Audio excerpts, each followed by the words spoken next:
greatest trick the devil ever pulled was convincing the world he didn't exist. Keep your friends close, but your enemies closer. There are no two words in the English language more harmful than good job.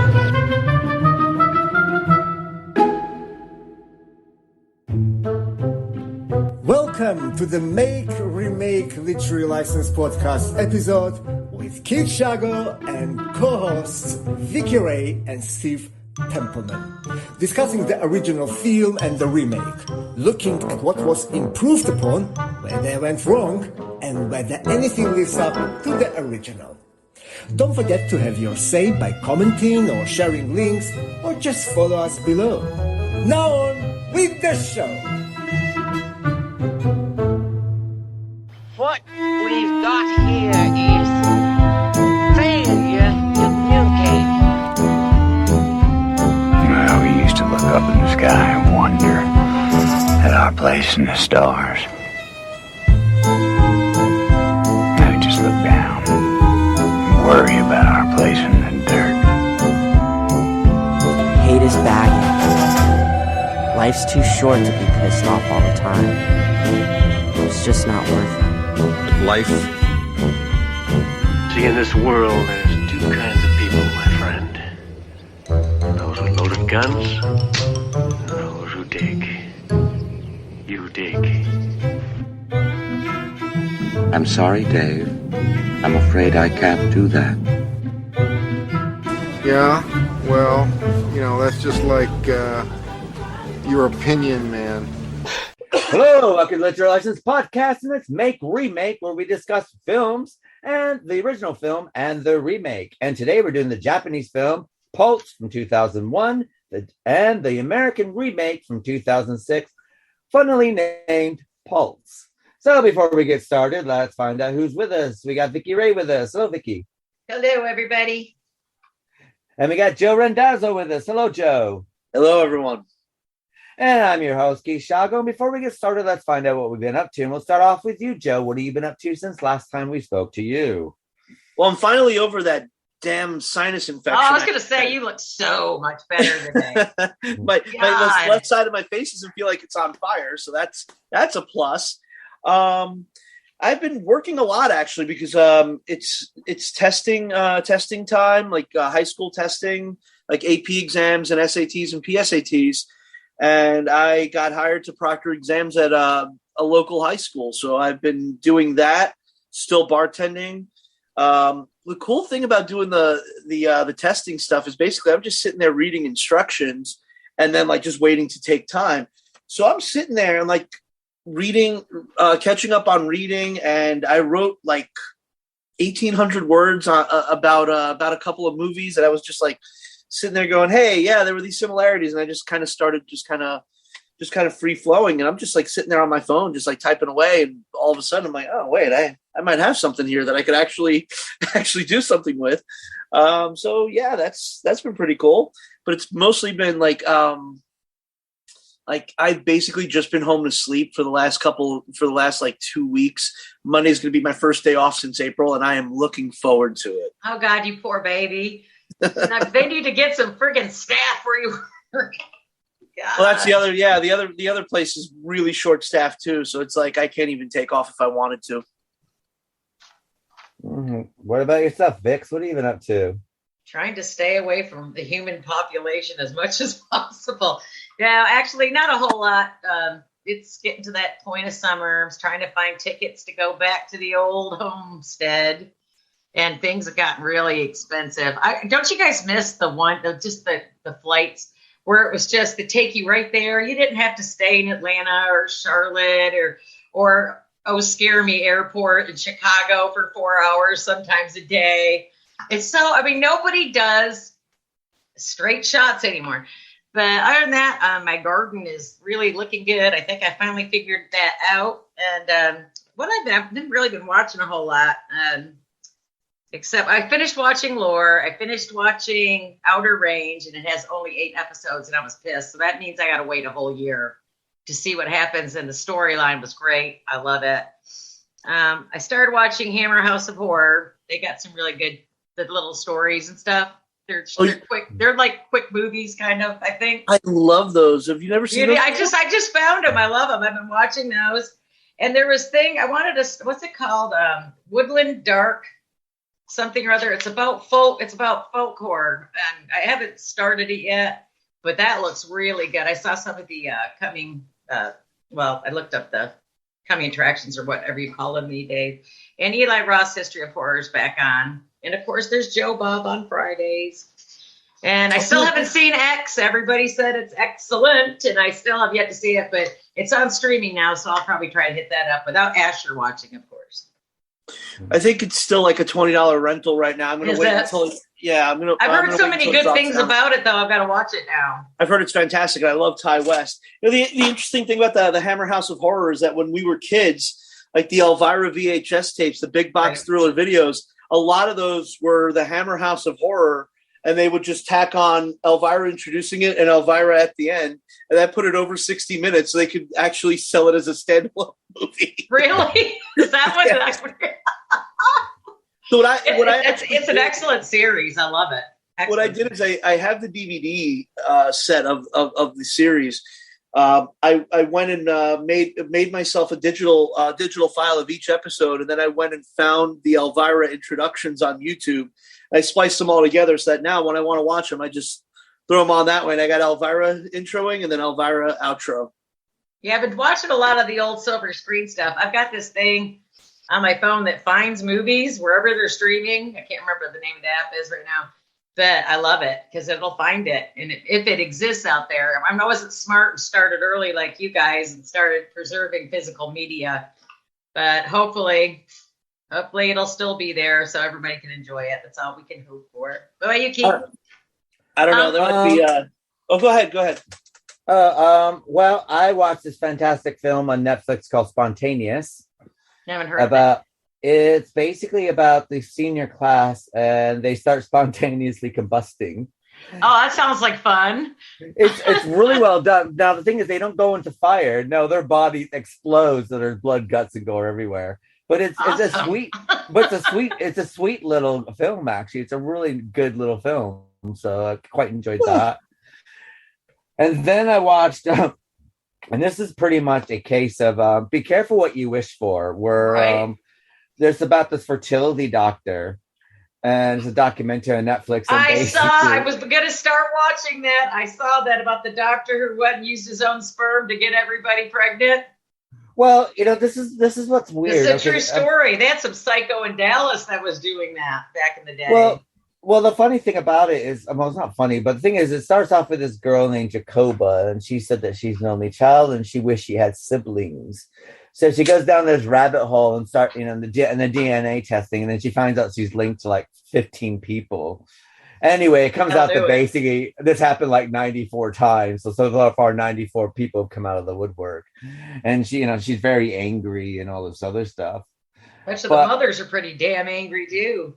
Well, I mean, it's artificial insemination, and the thing is that they weren't going through a catalog going, "I want this donor or that donor." It was all, it was like very early days in those days. Now, this is not using the doctor whatsoever, so let's get that out of the way. But they're going, "Oh, he's part of this religious group, and he's trying to pass through the white race." And I looked at the charge. That's not the case. I think he was like a mad scientist because he was like checking up on their development. So obviously, I think it's more about the mad scientist sort of thing. He's not the only person to have done it. It happened here. It's happened in quite a few places, actually. Yeah. Well, the thing is, though, but you also have to kind of think this way, which is quite a moral dilemma here. Yeah. If he didn't do that, you would not be here. True. Take that in. So it's kind of like, okay, I mean, he shouldn't be doing it. Don't get me wrong. But technically, if it was that same egg and it was supposed to be for, whoever baby daddy's supposed to be, you won't be you. Yeah, I guess that's true. That's just a mind-boggling kind of scenario. But I would still want to tar and feather that motherfucker, though, if I was one of those mothers. Well, I mean, the thing is, but you're getting it from a sperm donor. I mean, I said before, I'm not condoning this, but you also have to think that Back in the I'm not talking day, about the they sperm were. donor. I'm talking about the people that went there with their husbands or boyfriends or whatever. No, they didn't. No, they didn't go there with their husbands. They didn't go there. They just wanted to have a baby. So see, far. what happened down here was he substituted the sperm for his own. No, that's an entirely new level of Yeah. I mean, the fathers in this case, and there was a father in place, they were all impotent. So that was the problem. So he has 94 children. So, he's got 94 children, but the also thing is that, and this is and the thing is, that's kind of you, and it all takes place like in this small county in Indiana, so everyone's pretty much and the worst thing about it, he has some strong. This guy has some strong DNA because they all look alike, so they're got red hair or something, aren't they? Like no, they're all blonde, blue eyed, but all their eyes are the same, their noses are the same, and it's kind of bizarre. Even the men the girls end up looking better than the men. The guys most of the guys turn a bit ugly, except for I think he's either gay or very in touch with his feminine side. They didn't really go into that, except for him. He seemed to be okay looking. But the thing is like, so people are like finding out, and it tells about how the people are finding out. But what's happening is they're doing DNA tests, and then it says you're linked to these people, sort of thing. Yeah. But the worst thing about this Jacoba person who's pushing this forward and who's still, who wanted brothers and sisters, and now she's horrified that she's got so many. But it's like they would put they get their DNA results back, and then of course they get the thingy through, and then within 5 to 10 minutes of them getting the results, she's contacting them and telling them the story and everything like this. So I think to myself, like, what's the confidentiality issue that this girl can sit there just, she's not even giving these people time to like process this first, and then go. She's like doing it like right away. So I thought to myself, oh God. So it's an interesting watch. Technically, when you go to a sperm donor, there are certain attributes and things that you are looking for in a donor. So obviously, they got the same thing over and over. No, the worst thing about this one is that because it was such early days anyway. I mean, I think these kids are all like in their 30s, isn't it? They're all like in their early 80s. This one was. They're all like in their 30s and 40s. But the thing is like, I'll get one of my registrars to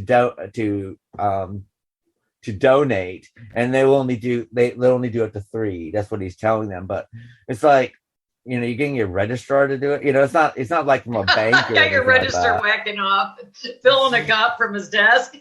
Like, and then Jacoba's like, he raped our parents. Like, no, he didn't rape your parents. I mean, what he did was ethnically wrong, but he didn't rape them. But it's just kind of like, I mean, at the end they charged him with £500 and that $500, and that was it. But because there's no law at that time. Was that in the States or was it over there?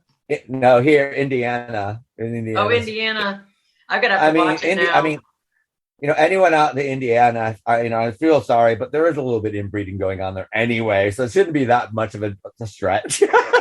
Well, there's a place in Arkansas called Miller Mountain. I'll just tell you that much. That's all I got to say about Miller Mountain. All the Millers live on said Miller Mountain. Yeah. Well, as I tell people, where we grew up, I'm just lucky my mom's not my aunt and my grandmother, so I'll be honest. My father was from Pennsylvania, so I'm safe. Yeah. I come from poor white trash, so what can I say? Well, we all come from that. It's just a matter of our upbringing. So anyways, I mean, it's highly interesting, but there is like this kind of weird morality thing when you do think of the simple fact that if it didn't happen, you wouldn't be here and you wouldn't be who you are. Yeah, so true. It's interesting though. So because it does make your mind. I imagine the family reunions are rather enlightening. Well, yeah, but you sit there afterwards and start thinking about it. And the more you think about it, it's like trying to figure out like the Terminator on timeline. It's like, whoa, your brain starts hurting.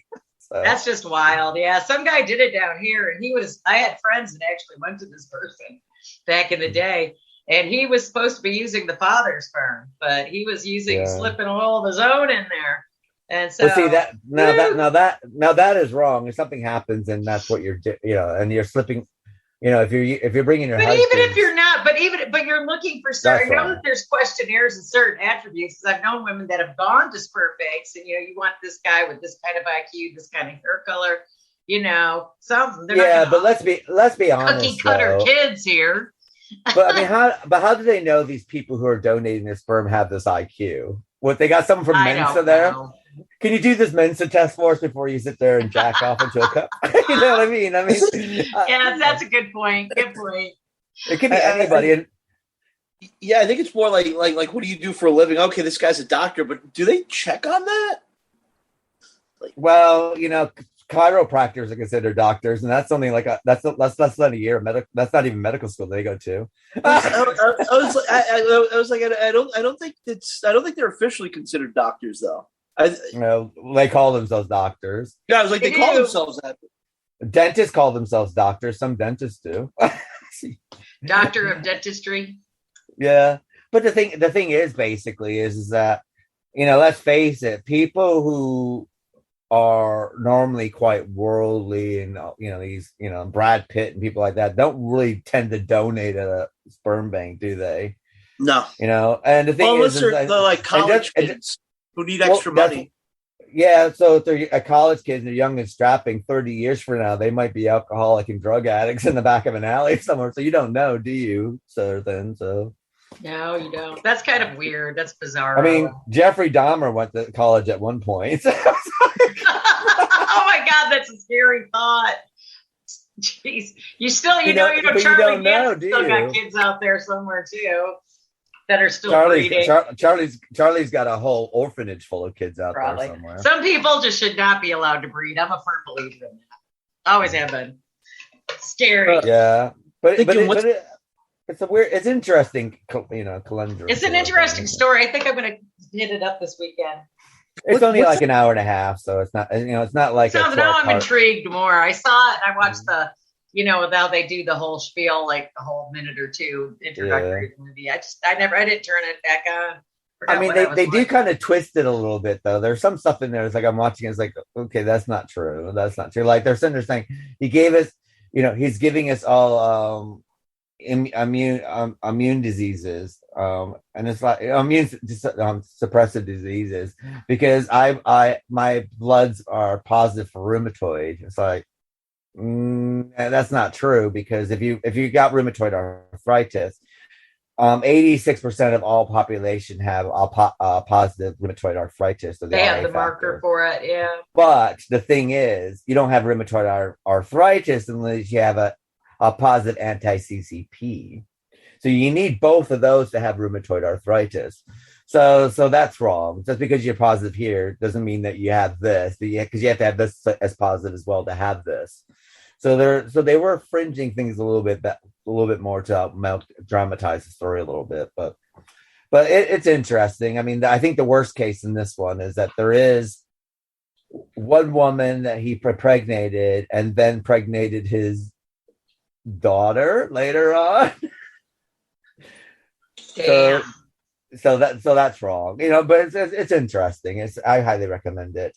Yeah, that sounds interesting. And then I started watching The Staircase, which is based on the Netflix documentary about whether the woman died on the staircase or not, with Toni Collette and Colin Firth. Yeah. That's really good. And Julia finished this week, so that was. I got to start that still. I've had a lot of friends. I had someone text me the other day, go, "Have you started watching Julia?" And I go, "No, but everybody tells me it's fantastic, and I need to watch it." I just had all this other time got away from me this week. I don't know what. Yeah. Well, I mean, it's gonna be out there, and I'm almost at the end of Westworld. So I rewatched Westworld. So I'm at the final season now, waiting for. I'm into the third season again because I didn't remember anything. I've forgotten just about everything except the first season. I just kind of smidged through the first season because I got that down because that was so repetitive. The first season, it was hard not to remember. Well, the second season gets a little wishy-washy. I didn't remember. I actually love the second season the second time through because I realized it's like. I think Westworld is probably one of the most brilliantly written series. It is. I agree with you. It's fantastic. It's better than Games of Thrones. Far better than Games of Thrones. Oh, yeah. Absolutely. But very complex, though. It's like, because some of the things they were saying, it's just like, oh my God. It's like, how did they think of this shit? I mean, the brain behind the writing. It's fascinating. Yeah. Really, it's a great series. It really is. And then I remember there's one thing she says in it that's quite interesting, that society is like the phoenix.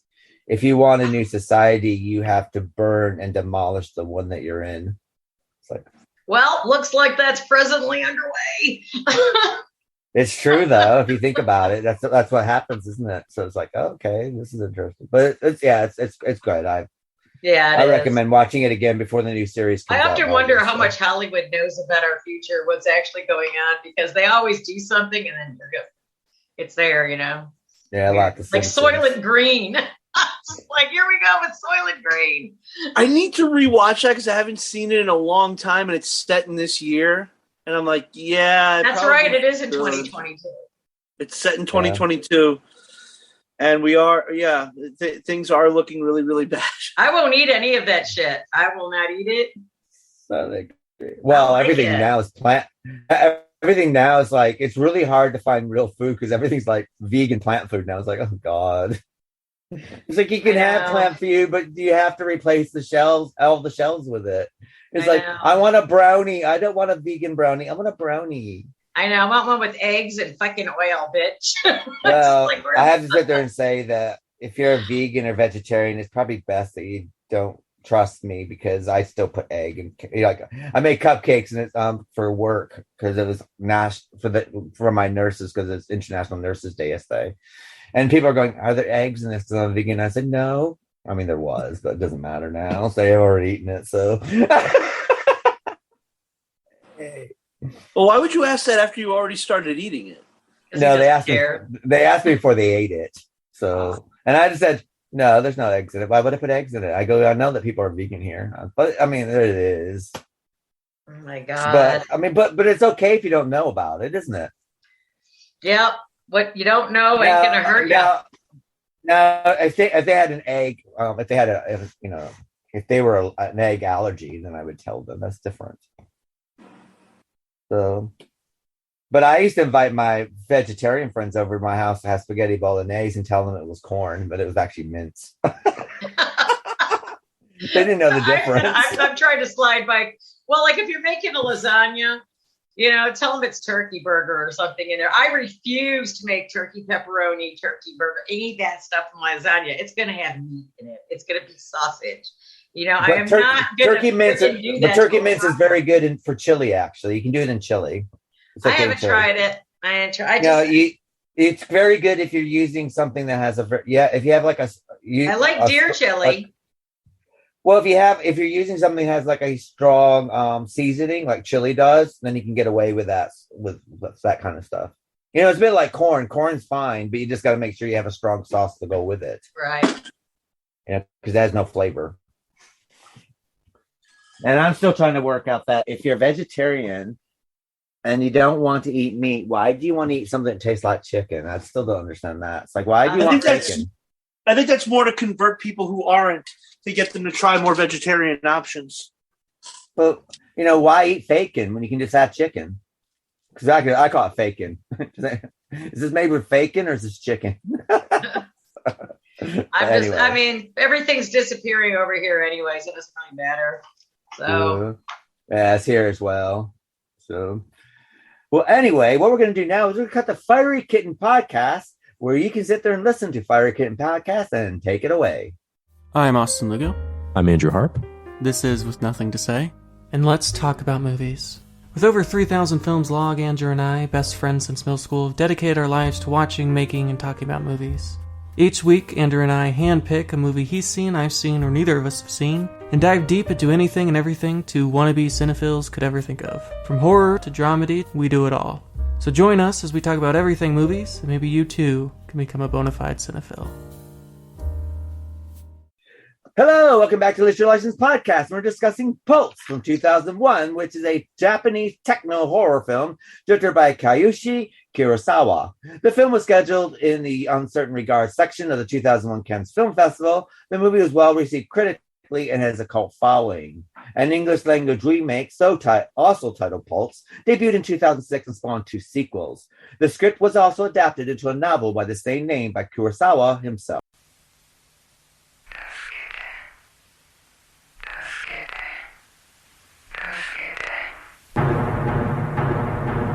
意識、霊魂、何と呼んでもいいんだけど、それを受容できるエリアっていうのは残念ながら無限大ではなかった。インターネットって勝手に向こうから繋がっちゃうもんなの？でもいつか必ずいっぱいになる。そしたら魂は別のエリア、つまりこっちの世界へ進出してくるしか方法がない。してみんないなくなるんだろう。つまり回路は開かれた。それ貸して。あげ。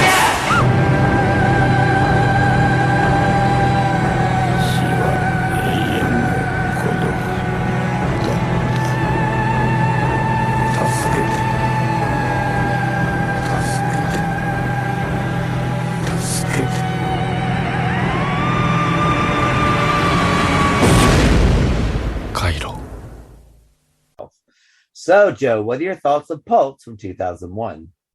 I wasn't sure if when I went through my J-horror phase, if I had actually watched this. So I threw it on yesterday because it's currently on HBO Max, at least in the US. So I threw it on, and I was watching it during the day before my night job, and it's bright in here. I had the I have a patio right outside, so it's all light shining in, and it was still eerie. The movie was still really eerie to me. Like, it was so effective. It was so effectively shot that as I was watching it, I was like, this is actually like kind of making my skin crawl a little. It was uncomfortable. Yeah, it's shot in a way that's actually unnerving, and I was actually enjoying it. And like I said, even in the daylight with with all this light shining in, I was still like, oh my God, this movie is creepy as hell. All J horror is creepy, I think. It's like, a lot of those. I love it.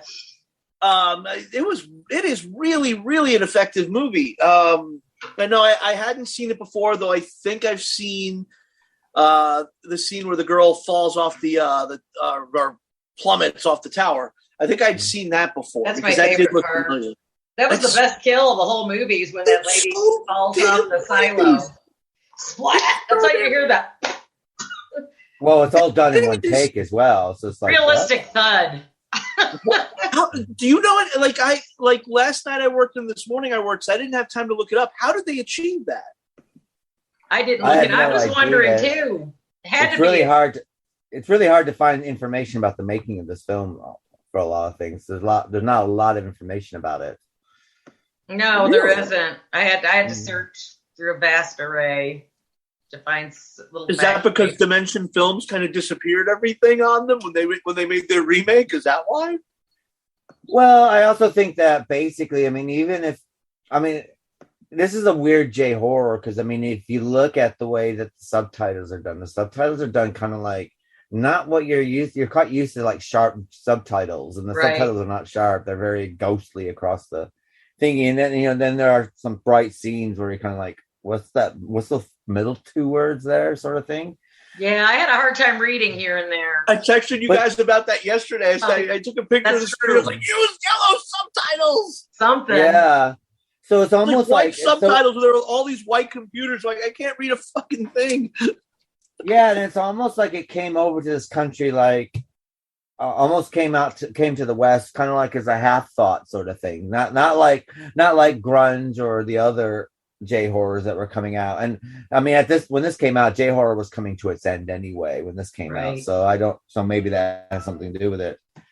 But another thing what's odd about this film, which I quite like, it felt like an 80s horror film, even though it's made in 2001. It had the 80s did feel like an 80s soundtrack. Horror film. And it unfolds very, very gradually, and it's interesting because you got two stories going on. Those two storylines going on at the same time, yeah. And they're not connected, and then they connect at the end. So in effect, you're kind of watching like an anthology, really, that kind of groups together at the end, sort of thing. I was trying to figure out if these people were in different realms, and the people that were going to suffer with this eternal loneliness, because this movie was nothing except about loneliness. Loneliness and separation of other people, because they're willing to go as far as, where are they going, Brazil or whatever, on that boat to go find Latin America, South America. And and what's with the red tape? The red tape needs, I still haven't figured out. You hear red tape. It's just like so much. I think the red tape is used more. I don't know if it's actually a device being used for the sake that it has to be red tape, or more of a camera effect. Because the whole film's done very, very muted, and then you have this strong red tape, or red's the only strong primary color that's color in it, yeah. So I think it has more to do with that than actually But I was wondering though, I mean, as far as placement of the characters, okay, everybody just dies that weird death where they become a stain on the wall and they just kind of turn into ash and put away. Are they the ghosts? Are they going? Are the people left? Are they in the other bad realm now? No, what you need to remember also is that this is a Japanese horror film. Right. And where else do you find stains or shadows of people after they Hiroshima, die? Nagasaki. Yeah. I never even put that together until you just said that. Well, I went to Hiroshima. I was in Japan for, I think it was about 6 weeks, basically. And doing a job there. And basically, I did go to Hiroshima, and basically the people there's just shadows on the pavement where they died. I've seen pictures, yeah. So I think that has more of a nod towards that sort of thing. I think you're right. I think you're right about that. But I thought that the scary part, I thought, well, there wasn't no jump scares, the usual, kind of looking back. But the one thing that creeped me out is when, what's her name? I can't say their names. But she's looking at the computer and she's seeing herself in an infinity screen. So technically, whatever that is behind her looking at her and projecting that onto the computer. Yeah. Well, I think Pulse, what you can also say about Pulse is that it's kind of foreseeing our future. With technology, as we know, with social media, where people are supposed to be more and more connected, there seems to be a lot more loneliness going on in the world. I agree with that, everyone's more connected. And Pulse is before Facebook and social media, internet before craze, Twitter and before dating apps and so on and so forth. And it's quite interesting when you look at it from that point of view, that basically the whole thing is this fear that technology is bringing these people forward, and it's creating such a dense loneliness that you want to commit suicide because you just feel so dark and alone and depressed. I think that I read that prior to this movie being made, there was suicide, what do they call it? Not packs. Well, I guess they're packs, but there was like clumps of suicides going on in Japan. Mm-hmm. And I think he derived some of that from here. But it seems like it's just an echo chamber of extreme sadness and loneliness and desperation in this movie. And it was that gave me an anxiety attack because these people so badly wanted to live, but then yet they didn't. They gave up and they just disappear into the cracks, literally. Well, the interesting thing is that your two stories, your main girl, basically, you got her the whole flower thing shop is people, and you got the computer people. Yeah, the main girl, basically, she doesn't want to be lonely. She depends on her friends because her parents are divorced, and she doesn't really want to face her father or whatever's going on there. Right. And the mom goes, she goes, you just go see your dad, so you'll be with someone. She goes, no, I got my friends. My friends are important to me. They're my friends. So her whole thing about she doesn't want to be lonely. And then the other story is the guy basically is a loner. He has no friends. The computer guy? Yeah. Well, he's not a computer guy. Kawashima, I think he's the one that's trying to get his internet hooked up.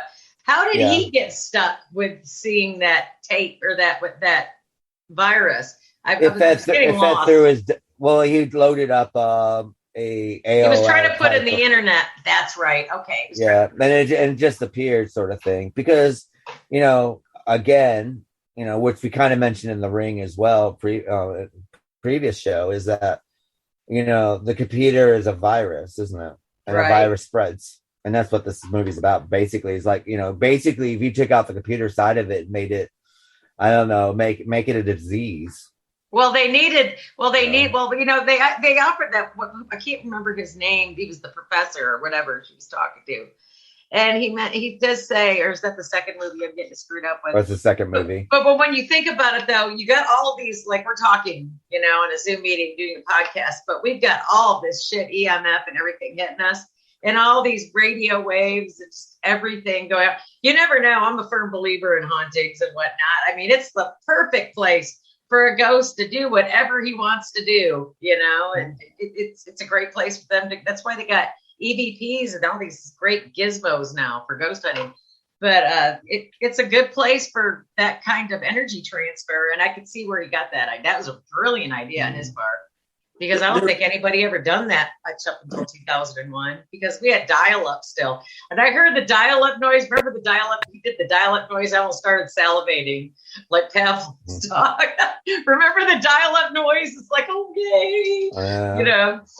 And then in 25 minutes, I'll be able to see a picture. Yeah. Picture thing. Download and then slowly. There's one thing Keith said, and I kind of want to circle back to it, is this idea of how something that connects us ultimately makes us feel more lonely, and there's this rash of suicides in the movie. If you recall a couple years back, there were like a lot of suicides related to social media because people, like I guess some of the younger people didn't realize that, like, I don't go on social media and post everything going on in my life. Like if I'm like 10 years ago, I was going to a lot of film festivals. I was traveling a lot. So if you were to look at my social media feed back then, it'd be like, oh, here I am in a suit on the red carpet of the Beverly Hills Film Festival with my girlfriend. And then you don't see anything from me for like weeks. You think that's my life. You think that's my whole life, as opposed to that being just an event that we went to. And I guess that like a couple years ago, there were a lot of people who were like looking at this and going, oh my God, I'm never going to measure up to what this, this Instagram model is posting. It's all just illusion, really. Social media. I mean, you know how they always say people are always, half the people that put all this fancy stuff on, they're not happy. I know a lot of people that put all this shit on Facebook. They travel all over the place. Not happy. Just the more you see people posting how much they love their significant other, the more trouble that relationship is in. What about people with the extra Facebook? Like they have the married Facebook, like the congealed name, like Brangelina. Like Ben and Joan. Yes. But another thing you have to remember, but whether you're Instagram or whether you're Facebook, what you have to remember is that you're marketing your idealistic life anyway. That's what you're doing. Exactly. And another thing is that basically it's a live photo album. And the thing is, and when photo albums from before social media, what do you find in your photo albums? They're not days where you're feeling miserable. They're things when you're doing things. When you're happy. I mean, okay, there might not be pictures of your food, what you're eating, but they're like, you take pictures during happy occasions, whether it's weddings or birthdays or your child's first steps or whatever, and that's what you find in the. That's what I miss about. You go on vacation. You're going. That's when social media was fun. Well, social media always has been slightly artificial, because the thing is, you can do two things on social media. You can be the grumpy bastard who bitches about life and everything going around in it, or you could be the person who has a saccharine life and just shows how wonderful your life is. But at the end of the day, the reality is in the middle somewhere anyway for all of us, sort of thing. Yeah. We have good days, we have bad days, so forth and so on and so forth. Now, the thing is, you don't want to be one person who's going to sit there and talk about, oh, woe is me, life is so horrible, because it's embarrassing. Like, I remember when I was going through my divorce, and I remember, and I was posting stuff like, oh, I'm moving out for the first time, getting my life back, and, I'm writing stupid shit like that. And the worst thing about it is a year later, it's like, these posts come back and haunt you. It's like, this is what you posted a year ago today, and you're like, Jesus Christ, this is pathetic. You know what I mean? Like, but the beauty of that is I delete a lot of those. Like, I do too. I go, what the fuck was I thinking 10 years ago? Holy shit. I have, but it's not even 10 years ago. It's like a year. It's like, even if you're depressed, a year later, your life is different. If you keep, like with all of us, we have good days and bad days. And what you find is that when you have the bad days, then you feel something like, God, I feel so sappy and I look like I'm attention seeking. Because that's what it comes across as. Or you have it, and we all know the type that gets on there and just, they got everything wrong with them. They got every possible disease known to man.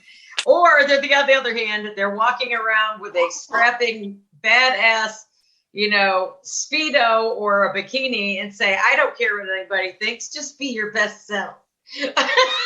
Well, I mean, but another thing is that you also have to we do enter, David Lynch territory here, as well, like a Twin Peaks-esque kind of situation here. I love that where, show. like if you take the Netflix series about the guy who murdered his wife and children, and on social media, I mean, this is the idealistic family. This is what's being posted. Yeah. Oh, she's so happy, but apparently, I mean, is that the 2 kids he put in the water things? And before you send me an email, I'm not saying that she deserved it, but she was a bit of a bitch.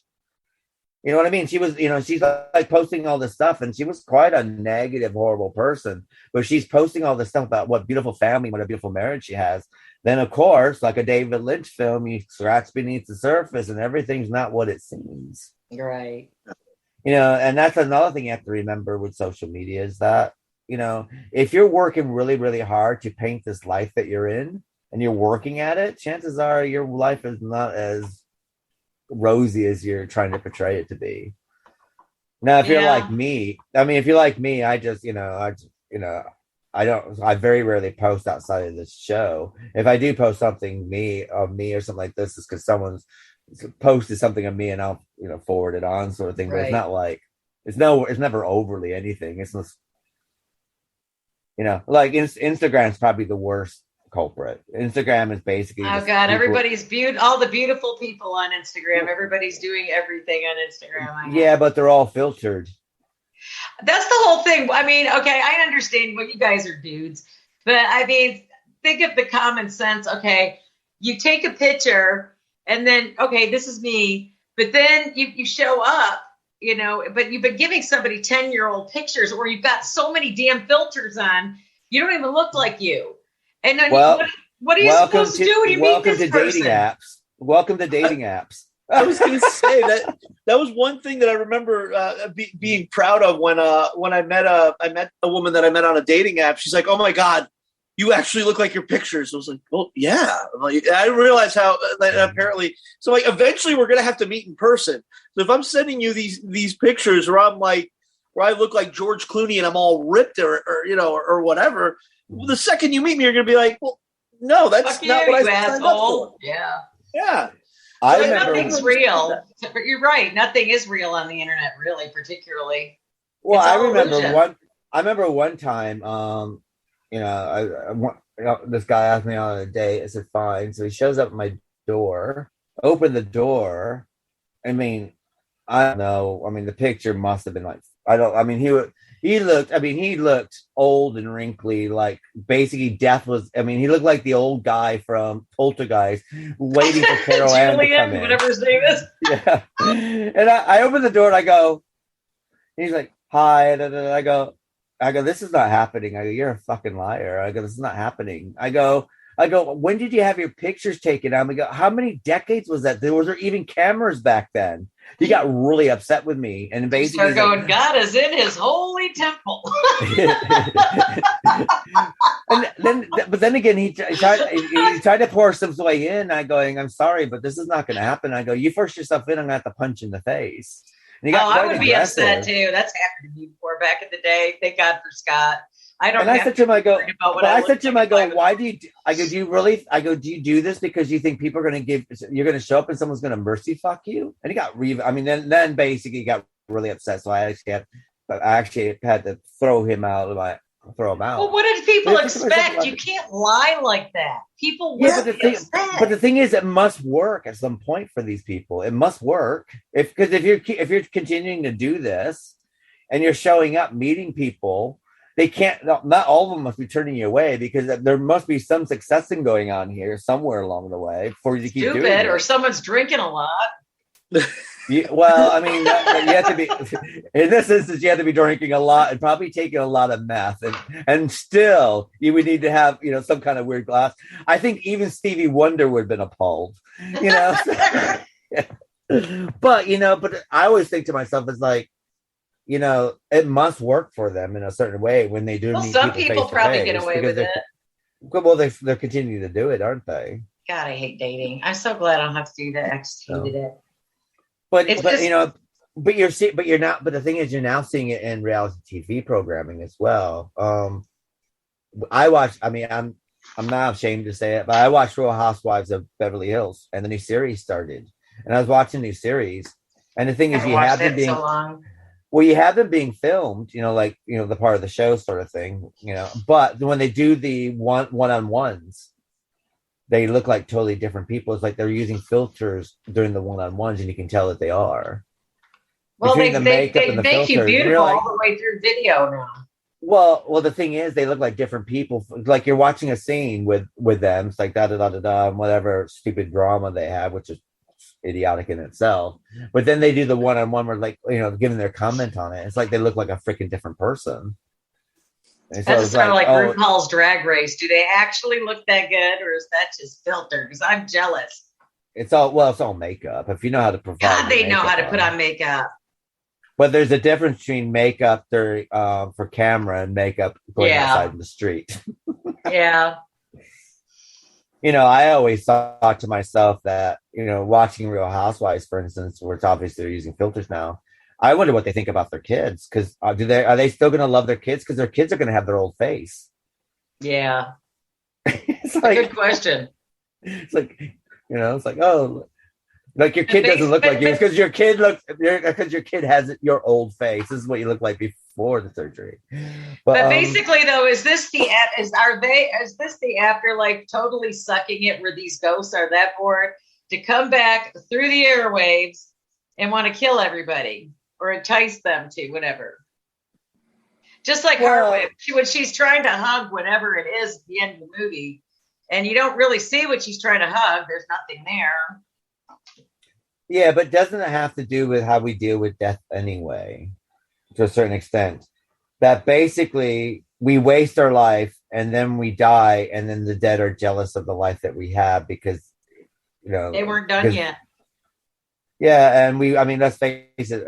Most human beings waste their lives, or have this feeling that they waste their life.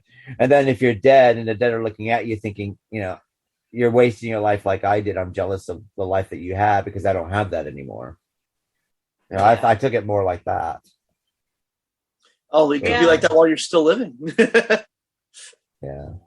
Well, it could have got, I don't know. It just seems like it was just about eternal loneliness, and it was coming through the airwaves. Everybody's lonely. Did you not notice that? Even in both movies, it's all about loneliness and being alone. Yeah, but isn't that what we're all scared of anyways? Dying alone, being alone. Yeah. In that, as far as the human condition is concerned, even through psychiatry, normally most depression are based around being alone and no one understanding you and no one being there and so on and so forth. And you're in a lone island in the middle of an ocean with no inhabitants. Well, it's why when you see a lot of these people who are, really intelligent, these real like high level like geniuses, a lot of them commit suicide because when you get to being that intelligent, nobody else, you've got nobody on your wavelength, and that's where a lot of these geniuses. Or are you struggling with mental illness, like Naomi Judd, for instance? That was a real sad suicide story. She just couldn't even hang in there to that day to get inducted into the Country Hall of Fame. It was just really sad.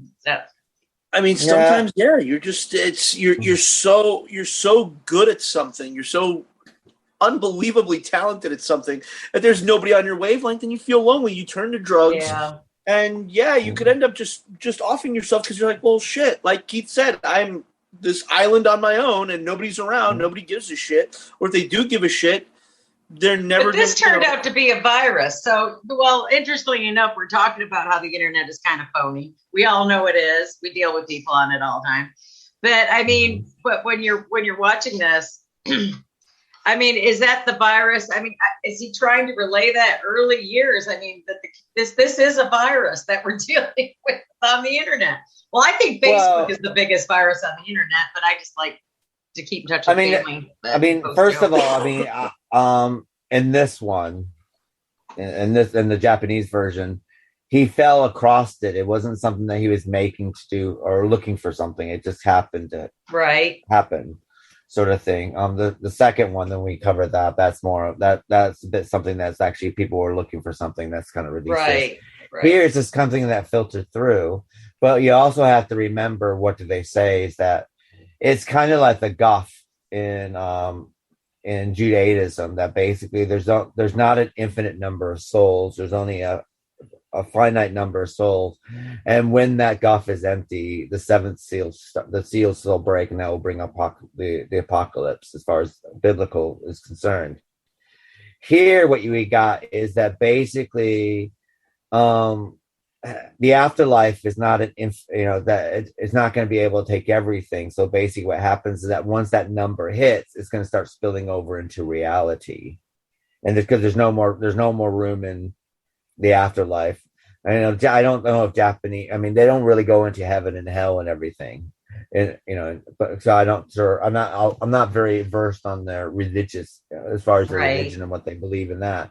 But he does sit there and say that basically, once that number hits, and now it starts spilling into our reality, which will be the end of humankind. So it's almost like an apocalyptic thing, anyway. Because it's very Dawn of the Dead, when there's no more room in hell, and that's actually true. There's a lot of when I was watching it yesterday, there were a lot of nods to different horror movies and horror filmmakers that I saw in this, which was in this movie. Yeah, hang on, let me pull up because I was writing them down as we went along, because like the way the ghost girl was moving with the guy that got killed behind the couch. When I was looking at her, I'm like, it kind of looks very David Lynch-like with the way she was moving around. David, very Cronenberg-esque as well.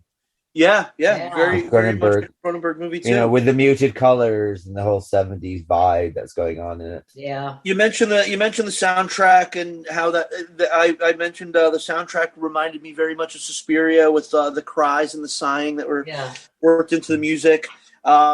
The scene where she kind of comes over the couch at him reminded me of the 1989 version of The Woman in Black. It did. Yeah, it did. Yeah. I like the 1989 one too.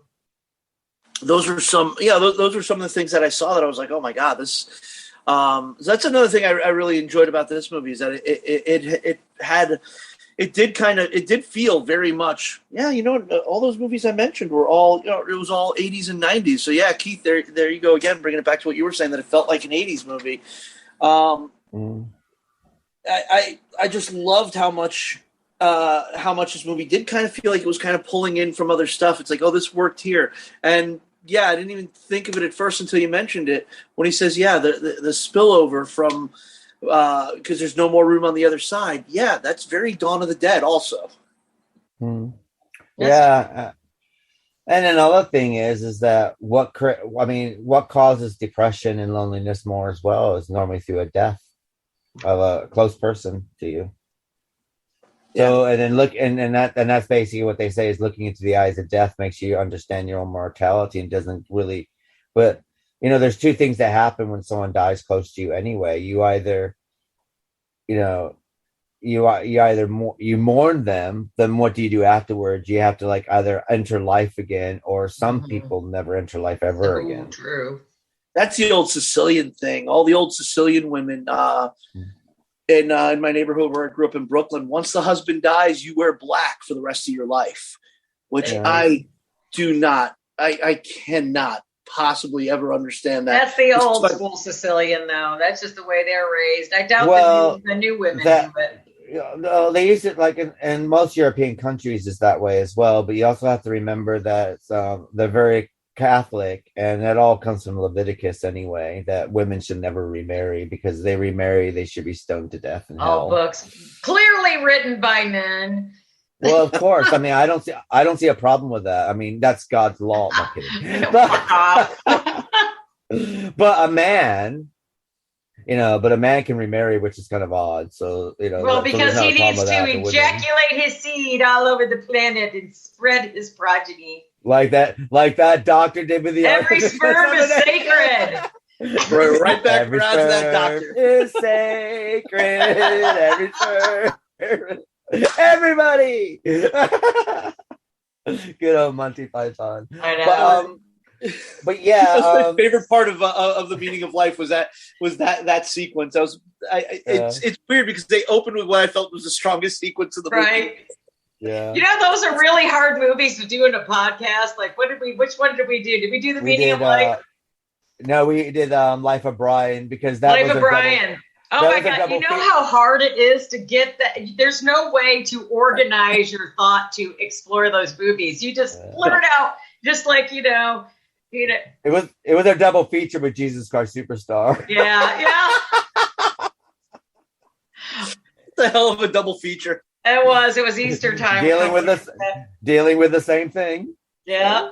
Just different ways of approach. But I mean, it's Pulse is quite an interesting film because you're kind of watching it, and the thing is that you can't, and it doesn't move very quickly. It moves at its very own, and it's a long film. I mean, I think it's just hits just under 2 hours, doesn't it?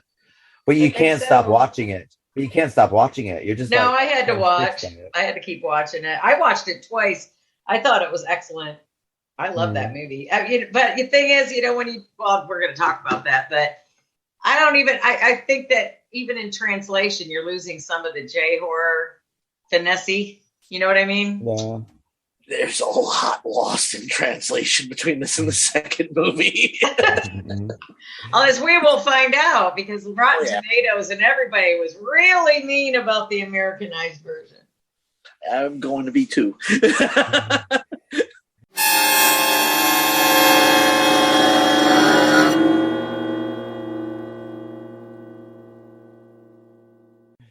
And as we go there, let's discuss Pulse from 2006, which is an American horror film written by Wes Craven and Ray Wright, and directed by Jim Sinezero. It is a remake of Kyoshi Kurosawa's 2001 Japanese horror film Kairo. The film stars Kristen Bell, Ian Somerhelder, and Christian Milan, and the film spawned two straight-to-DVD sequels, Pulse 2, Afterlife, and Pulse 3, both released in 2008. We should also remember that Wes Craven was going to direct this. That's right. And due to unforeseen problems, it was delayed, which made he could not He said there's nothing of him in this film. And so Ray Wright had to rewrite the film, and that's what we got, Pulse. So what we're going to do is cut to the trailer and be right back to discuss Pulse from 2006. Josh? Josh, it's Maddie.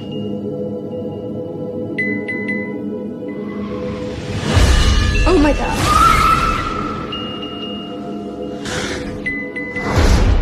What are you doing? I don't know. That's what's driving me crazy.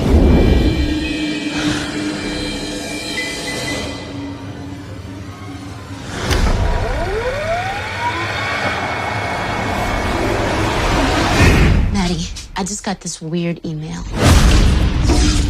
It has to be a virus. I mean, his computer's probably still logged on. I wasn't even hooked up to the internet last night. The cable was unplugged. When I booted the drive, this is what came up. They seem to be caught in there. Who are these people? They're all dead. How long have you been watching them? No, I think the question is how long have they been watching me? What's that? It's from Josh. Keeps what out?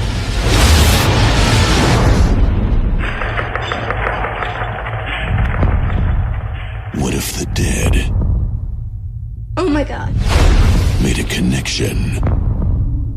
What if their pain became ours? What if our life became theirs? That's what was in the bathroom. And on the bus, it's following me. I'm not crazy. It's like they've been here the whole time. We found frequencies that we didn't even know existed. You're not real. There's nobody in the car. Let's go. Nobody leaves!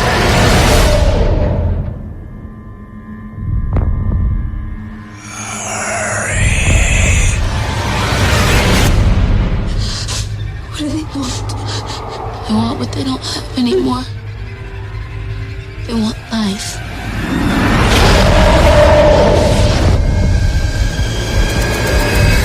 They're everywhere. They come through anything with electricity. They're gonna kill all of us. Hello, welcome back to Literary License Podcast. We're discussing Pulse from 2006.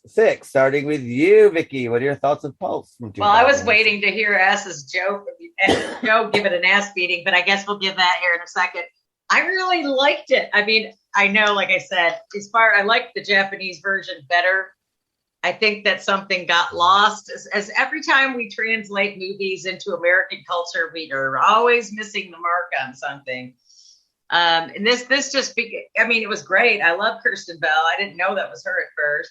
And of course, Ian Somerhelder. Well, that's just an added bonus just in and of itself. But that's one of his first movies, I think, too. And Christina Milian, I wasn't expecting her to be in there. I had not seen this before. I hadn't seen either of them before. I don't know how the J-horror version got past me. But I thought it was interesting. I think they put a little more into it as far as not background, but a little more added more of a storyline in it, because there's really I guess there's only 2 stories in this, but they converge a lot more.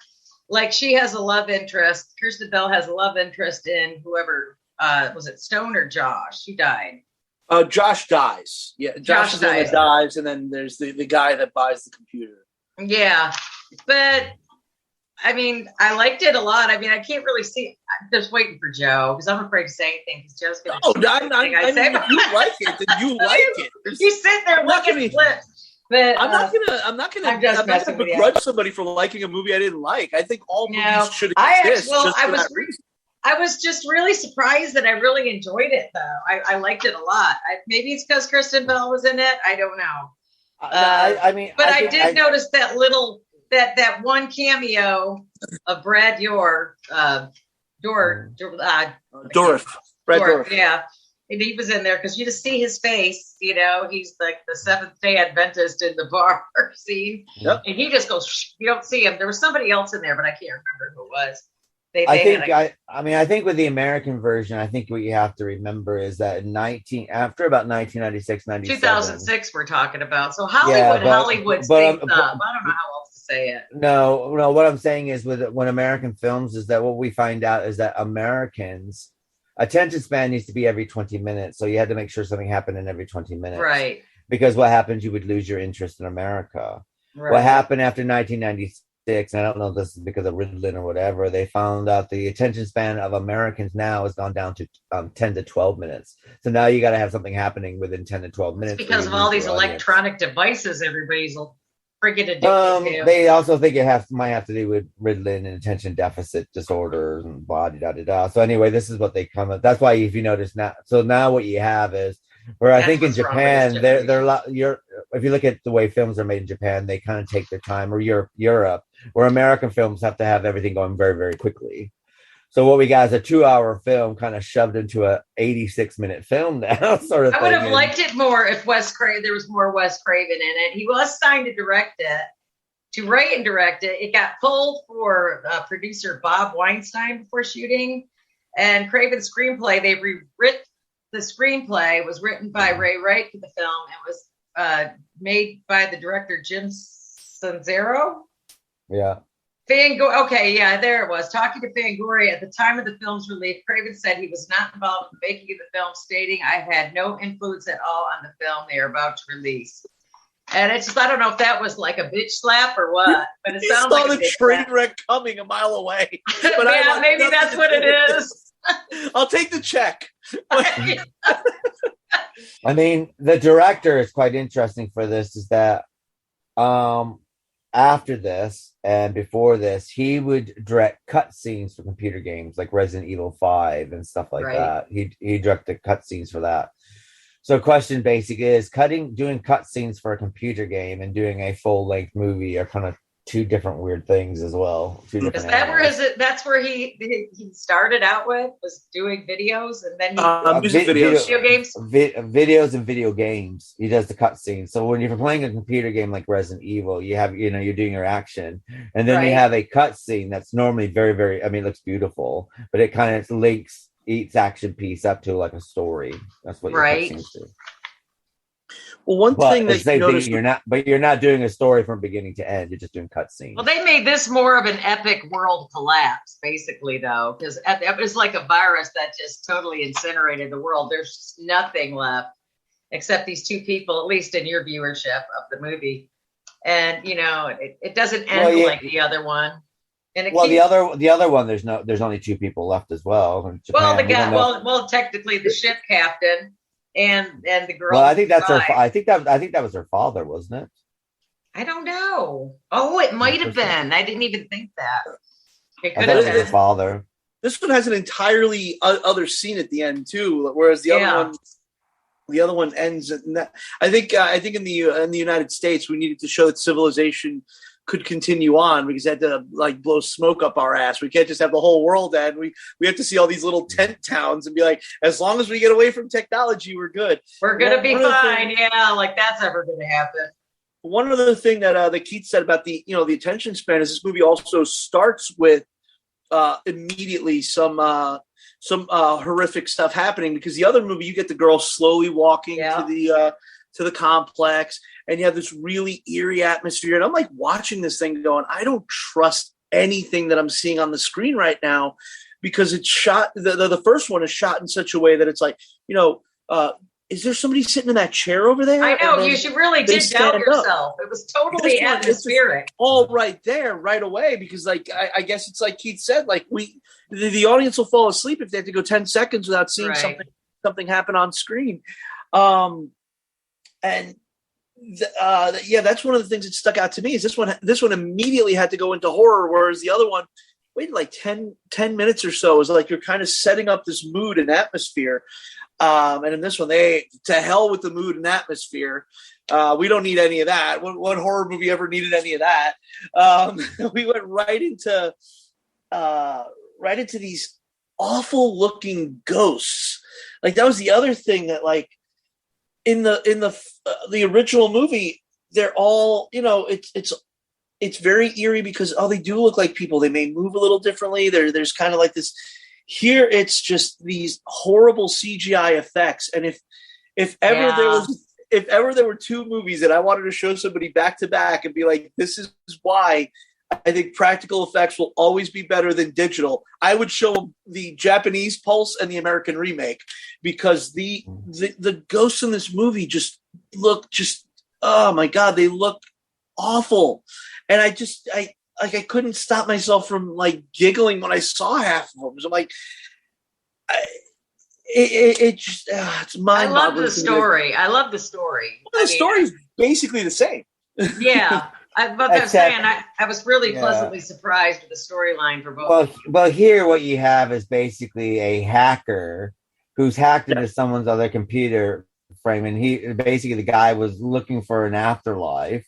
And this is where this is where your story kind of differs, and he's looking for an afterlife. So he basically hacks into this program. Then Josh hacks into his program, and then pretty much brings it into fruition. So in effect, because they were messing with things they shouldn't have been messing with, they kind of brought this on themselves. Right. When the original, it kind of just naturally happens.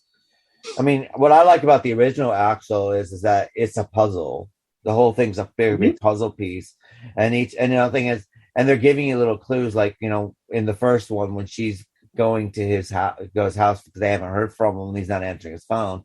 And then what do you see her do? What's the first scene that you see when she shows up at the complex? Is that there's this door with red tape around it, and you don't know what the hell that means, but they just pass by it, and then you find out that this actually means something. Do you know what I mean? And here it's just kind of like boof, boof, boof, everything. And this could be me misremembering because I saw them so close together. In this one, they had to spell it out and tell you that the red tape was to keep the ghosts away. I think I don't remember needing to be told that with the original. I don't remember what the red tape. I know that they said to use the red tape in the original, and this one he sent in a package to Kristen Bell telling her. Yeah. Some note like he keeps them away or something. I'm like, I don't remember that happening in the first movie. And I could just be misremembering it. I don't remember that either. Well, in the first movie, I think the red tape kept them in. It kept them in. It didn't keep them out. And another thing is that the red tape situation is, it's kind of, this is in the original, the red tape situation basically is it's more of an organic thing, sort of thing. So basically, the other person starts using the red tape because this person, because they found the red tape in the room. So I'm going to use this because obviously this helps. Where this one, the red tape has become urban legend, and it's probably the fastest thing of urban legend that's spread through societies. Like red tape, okay, now we all know, everyone knows about red tape all the way. You know what I mean? It's like okay, oh, we got to use red tape, and there's like forced reasoning. Where the beginning is like, you find out about the red tape because basically it all starts with the construction worker when they're tearing down the building. He put red tape around the door so the door wouldn't be demolished. So he happened to use red tape. But in the here, original, yeah. But in this version, we had to take that 116-minute movie and shove it into 86 minutes. Yeah. So we didn't have time to let you figure it out. We have to fucking tell you because that's just the way it is. Because we wouldn't have the attention span apparently to watch a 2-hour movie. So I think even the relationships you have to spell everything out. Huh? But even the relationships are forced. I mean, this group of friends that you're introduced to, they're the most odd group of friends that you ever have. You got hip hop guy, basically, who doesn't seem that affected. Then you got loner boy, basically, who's apparently in love with Kristen Bell, but that's not really established either. So then you got slutty friend, basically, who's quite sexually free, and then you got Kristen Bell.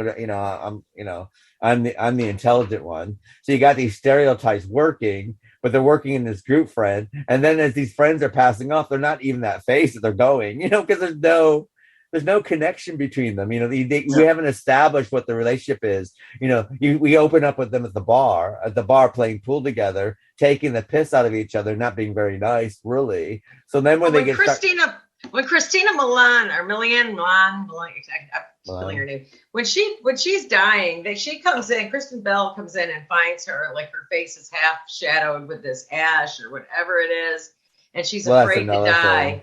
I mean, what did you guys think about that scene? Because I was trying to figure it out a little bit. Just like she's afraid to die, did she already have most of her life force taken out of her? Well, the thing is that this is another thing is that this is about taking your life force away. And so basically you get this disease because it has to be, we can't make it metaphysical because people might not miss. So we need to sit there and show this. And I think that's where they kind of go a bit wrong because it's like, okay, what? So you see someone dead or you come close contact and then all of a sudden you develop black blood in your veins, I guess. That's what it looked like. It reminded, there was another movie where that started. What the hell was that movie? I can't think of it now.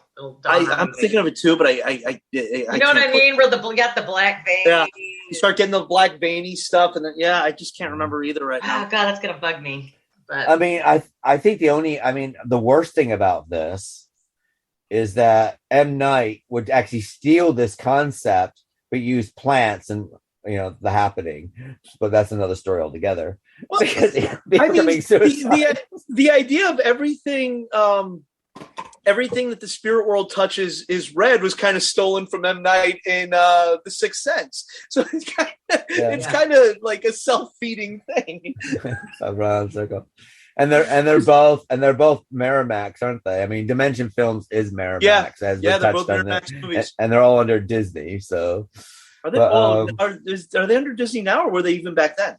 They were back then. Yeah, it's all part of Disney. Disney used Dimension for horror films, and Miramax for their art films, and Touchstone for their more adult-friendly comedies. I remember. I knew Touchstone was a Disney company. I didn't realize Miramax and Dimension were. Yeah, so that means Disney made the Halloween sequels in the 90s. That's interesting. I didn't know that. Yep, and they also made Tarantino. We have Tarantino because of Disney. Huh. And the Coen brothers as well. They're all under Miramax, weren't they? The Miramax label. Wow, so every Miramax movie was financed by Disney, I guess. Wow, I had no idea. That connection I never knew about. Or distributed by a Disney company. I had no idea of that connection. And Dimension was like Lionsgate, where that would be for their horror films. Oh yeah. I remember the Scream label, which I think this movie was released under. Yeah, and a lot of Dimension horror films are kind of odd in their own way anyway. You had Phantoms, and then we had then they also do that Stepford Wives ripoff as well with what was that called? I can't remember what that's called. I hate it when I can't remember. Just randomly, by the way, it turns out that the director of Phantoms is the next door neighbor of a friend of mine. I had no idea. Mm-hmm. He just mentioned him. I'm like, wait, no, that's the dude that directed Phantoms. It's like, yeah, he's my next door neighbor. I'm like, oh my God, that's fantastic. But unless they thought that there was some merit in the horror film, and then they would release under Miramax, like the Scream franchise. It was under Miramax. Which normally if it was direct to video, it would be Dimension Films for some reason. There's very few Dimension films that actually went to the cinema. Which there's two sequels to this one ended up going direct to video. I haven't seen them. I don't know if I'm going to. But the other thing that got me is with the color palette. Where in the first version, it seemed kind of natural. In this one, it just felt like they were ripping off the American remake of The Ring. At least that's how I got it. I was like, everything's blue and green because everything was blue and green in The Ring. And that's because it didn't figure into anything. And the grunge. The same color palette was in the grunge as well, the American remake of the grunge. Yes, it was. Which is another one I have to revisit. Yeah, so basically it's like someone's like, okay, this is what we're gonna do. This is our J horror remake template. So if we're gonna buy a J horror film, this is what we need to do. And it's kind of like, and then what we got after about 3 or 4 remakes from America is like, now this is set in stone. So the pulse has to be this now. So sort of thing, we have to have the colors. We kind of have to have, and then there is kind of a, this could have been a fantastic J horror, and this American remake kind of feels like the death of J horror, which is kind of a shame. Was this the end, or was One Missed Call after this? I think they were very, very close within maybe within a year or two of each other, but.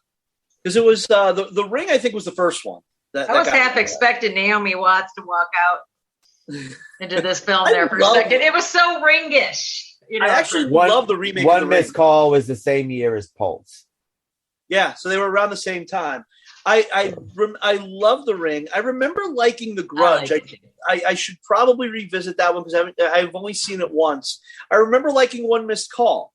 And I think for a while, when I was thinking of Pulse, I think I was thinking of One Missed Call because I'm like, I'm pretty sure I've seen that. And then when I'm watching, I'm like, wait a minute, no, where's that ringtone, that creepy ringtone? I'm like, okay, that was a different movie. And then I looked it up, like, okay, that was One Missed Call. What else was there? I think that was it. I think it's just those 4. Yeah. Well, I mean, The Ring hit big. Then The Ring got a sequel, which did well. The Ring hit big because they had a great director behind it. Gore Verbinski went on to be nominated for Oscars and stuff after he did it. So that's why that one was great. And you had Naomi Watts, who's a fantastic actress. Yeah, that was actually when he redid that video in The Ring from Ring to The Ring. He did that video. That video was like the star of the whole movie. I mean, because you're trying to figure out why is she brushing her hair, and then all of a sudden the horses are jumping into the water, and that whole sequence is just wicked. So whoever did that was brilliant. I don't remember if I don't think I liked The Ring 2. I don't think I liked the American sequel, but I remember I didn't like it too much. I love the Gore Verbinski version. The only thing I remember about the American sequel is the deer attack scene where they're like all attacking the car. I remember that. That's right, yeah. But I don't really remember anything else about it. But the 2002 version, I went to see it in the movies a couple times. When the DVD came out, I was like, no, guys. Showing it to all my friends. Like, no, borrow my DVD. Go watch it. It's so good. And this was kind of a little bit of a fall off from those movies. And it was only a couple years, like 2002 to 2006. It wasn't that long that it lasted. Well, it's not just J horror that you love. I've actually seen some movies from Indonesian film that really just sucked the joy out of my life because they scared the bejesus out of me. Then there was other, like the Korean films, just for instance, the Biggie Train to Busan. I mean, you don't even have to follow a script. It's just so full of action. And when you get to the end, it just rips your heart out. That's how good it is, friggin' brilliant filmmaking. I just wish we just don't have that here anymore. No, because it feels like everything here is made by a fucking algorithm. Because what it feels like is like now we go, okay, we have to make it so that this movie pleases everybody, which is never going to happen anyway. No. But what you do is you sanitize everything to such a degree that then nobody likes it because that's true. That's an excellent analogy. Like, just let get a great filmmaker and let him make a great film. Exactly. Leave him to it or her. Well, I also think that basically what you have with The Ring as well, you have a great director, and they kind of stuck to the original as well. Yeah, they did. You know, and when we were discussing, because that was our book to screen last week, and it was really hard. And we were covering the Japanese version. Now, some people actually forgot to watch the Japanese version, watched the American version, but because the stories are so closely linked, and they're very, very close, that it was kind of hard to differentiate. You know, so when we were discussing you had the little girl crawling out of the TV set for both. We got the point across. Yeah, but the storylines are still the same, like the American. Basically, I mean, outside the book, but he basically is like a mother. You know, she's investigating this urban legend, and it's the same for both. And The Grudge, I think the reason why The Grudge works from 2002 is basically Sam Raimi's behind it, but he brought over the original Japanese director to direct it. That movie scared the shit out of me the first time I seen it. I hated friggin' anything. People would come up to me and do that noise at me and just like, y'all get away from me. That movie scared me living shit out of me. But you had a Japanese director coming over to direct the American remake. But I still have yet to wait. I did watch the original Dark Water. Dark Water was the other one I really liked. Dark Water was great. Water was good. And I like both versions again. Yeah. Both versions were good. I think Dark Water was another case where they brought over the Japanese director to do that as well. And he need more Japanese directors. He also directed Ringu. So he directed Ringu. He directed Dark Water.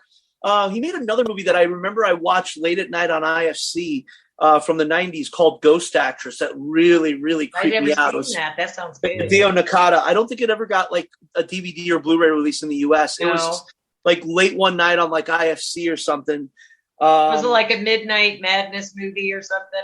It was something like that, where like it was just playing in the middle of the night, and I was like flipping through, and I recognized the director's name. I'm like, oh, that's the guy that made The Ring. And I remember watching it and thinking, that's actually a really cool, eerie movie. I'm actually looking at the Grudge movies right now on Amazon because I'm going to grab them and don't revisit. Be shopping on our dime. I'm like, no. We're going to take a brief break while Joe shops for videos. I mean, well, Dark Water, again, they brought over a Brazilian award-winning director to do that, a Brazilian filmmaker, and that's probably how they got Jennifer Connelly involved. Because more water. There is a schematic of water in a lot of their movies, though. Yeah. And in The Ring, that's why the blue color palette in The Ring made sense, because Samara Sadako was drowned, whereas and she was left in a well. In this version of Pulse, I was like, I don't understand the blue tint. It doesn't really have any. It doesn't have any, like in the other movie, in the Japanese one, it was just muted. It was just muted color, so that when you see the red, it stands out more. With this, it just felt like, well, The Ring was all blue. Let's make this all blue. I also think that basically they gave it to a first-time director as like, oh, it's a J-horror, so it doesn't matter anyway because the movie's going to make money because it's popular. Maybe for some people. It has that kind of feel about it. But for us, it's a shame. It's a shame because when I looked him up, he didn't direct another feature ever again. No. Well, so you kind of have to hit it out of the park running, don't you? If you don't, then that's kind of the end for nowadays. So you kind of set this poor guy up for failure, and then you blamed him for it. Yeah. Well, another thing is basically what you also have is a film that's supposed to be directed by one of the greatest horror directors of all time, and of course, because it took him so long to get the finance together, and of course he drops off, and now it's like bring this person through. Now the question basically is, what was Wes Craven's script like, and why did this new director feel so strongly about? Maybe it was his friend. Go, oh, I got this. So why not bring my friend on board and he can rewrite the script? Maybe I don't know if that happened. But it's kind of like, because you got like an unknown writer coming in to rewrite Wes Craven's script. So why didn't you just stick to Wes Craven's script? That's what I would have done. If I was making my first Hollywood movie and I got a script by Wes Craven or someone who's very, very, established, the last thing I'm going to do is like have someone come in and rewrite it for me. You know what I mean? Don't do it. It's a Wes Craven script. I wonder how much of Wes Craven they left in the script, though, or the treatment, or whatever. Well, because you have to. That's the Writers Guild rules. If you're rewriting somebody's screenplay, his name still has to go on it. Well, the only other scenario I can think of is we have this Wes Craven screenplay, and Wes Craven was going to direct, but then when the financing took so long to come through, Wes Craven drops out. And they're like, well, we're not going to give you as much money as we would have if Wes Craven was doing it. So we're going to dial back the budget. And maybe that's where it was like, hey, we got to start chopping the script down because now we can't make Wes Craven's script, which might have been more elaborate. And they needed to make it cheaper. That could be it too. Yeah, it could be. We'll never know, I don't think. Well, one thing I noticed, there was no boobs in any of these movies. Wes Craven doesn't show a lot of boobs, though, anyway. He's not, what do you call it, gratuitous boobies or nudity. He doesn't do that. So, we are dealing with a movie that's full of TV actors. Yeah. This is the age where TV actors was, if you're in a TV series or an established TV series, it was quite cool to do a horror film, where horror films up until like 2000s. So this happened like in the 90s. That if you did a horror film, that was the death of your career, or something you did at the beginning of your career. But after in the 90s onwards, it's like, oh, if you are doing a TV series, then it's quite good to do a horror film for the cinema. Well, that's because I don't understand why horror is so everybody just shits on it so much. I mean, because they tend to be low budget horror films. They didn't put money into horror films. Horror films are something like it was done by a low budget unless company. It's a franchise, of course. Well, even with franchises, they were kind of done on the sly, and then basically they would be distributed by the company, like Paramount. I mean, Friday the 13th was an independent film. Right. So it wasn't Halloween, and so it wasn't like that, but they were picked up by major companies for distribution. Paramount was actually embarrassed by the Friday the 13th movies. Like, they were the most financially successful movies that Paramount made in the 80s, and Paramount hated Still embarrassed of them. Well, Paramount in the 80s was kind of like the go-to place for slasher movies. Because you had Indiana Jones and all that stuff going on. I mean, they had a lot of hits going on. They did have a lot of stuff going on. But the Friday the 13th movies were so, like, there were so many of them, they all made money. But the reason they made so much money is because they were produced so cheaply. And Paramount also was the company that produced a lot of the slasher movies during that time. I think My Bloody Valentine, was a Paramount movie. April Fool's Day certainly was. Yeah. But they're all independent movies. They're all independent where Paramount distributed them, and that's when the money came through through the distribution. I mean, My Bloody Valentine's a Canadian film. Oh, yeah, that's true. My Bloody Valentine's Canadian. It was Frank Mancuso, I think, was the guy at Paramount who was doing a lot of the slashers. April Fool's Day is a Canadian film as well. That was filmed in Vancouver. Oh, is it? Is that Canadian? I didn't know that one was Canadian. Yeah, because it was cheaper to film over there back in the day. I think. No, they were independent. They're independent films. Oh, and then okay. what happened? It was cheaper to film made by a Canadian director, and then distributed by Paramount. So it's like Friday the 13th. I got Friday the 13th here. I made this film, and Paramount's like, oh, okay, we'll distribute it for you because we think that we can make money at this sort of thing. Yeah. So they weren't made within the, they weren't made on Paramount backlot or anything like that. I think the sequels were. The sequels, I think, were financed and everything by Paramount. I think those were. Yeah. And then eventually they sold the right. And then Frank Mancuso, basically, it'd be Frank Mancuso, wasn't it? And then Frank Mancuso's son came on board. And then Frank Mancuso Jr. ended up doing a lot of those because I think Mancuso might have been like the head of the studio or something like that. And Mancuso Jr. wound up doing all the like low budget horror stuff. I'm gonna put all my trainees in front of on Friday the 13th to have them do a sequel. It's like, I'm gonna train you on the movie business. I mean, that's basically what they did. Is it was kind of like the way they brought people up, and you ended up with Crispin Glover being in one of them. Tom Matthews, who never really escaped the horror genre. He never really did anything outside of horror, but That was basically it. This was your training ground. One of them was directed by like a porn director because it was like, okay, this guy's been directing porn and he wants to do like a legitimate movie. All right, give him one of the Friday the 13th movies. Just let's see how he does. I think it was like, was it the fifth one or something? No. It's the one with the fake Jason in it. Yeah, the fifth one. Yeah, Danny Steinman was he was a porn director. And, I did not know that. Well, you can tell actually. If you look at it, it's filmed like the sex scenes are a bit more. I mean, and what you're getting is these cut scenes, but you're still getting like these. Even in this time, I mean, they're uncomfortable. Like the girl and they're having sex, and then he takes the thingy around and crushes the guy's skull with the leather leather belt and kills the girl with the scissors. And all the girls are basically running around naked, most of them. That sex scene in the woods. Groped by old men. The sex scene in the woods was one of the most at the point when I saw it as a kid. It was probably the most explicit sex scene I'd ever seen at that point. She was made to do that. If she didn't make that, they said that she would never make another movie again, and she felt uncomfortable. And the director made her feel uncomfortable because he was putting his hands where he shouldn't have been. Oh, I didn't know that. Okay. Yeah, it's on the if you get the Crystal Lake Memories, it's all in there. Huh. And all the cast members are going, yeah. Actually, I think Crystal Lake Memories is on one of the channels. I can't remember which channel it's on now. That's the reason why John Boy Jarvis didn't come back, because of the experience on that film. Huh.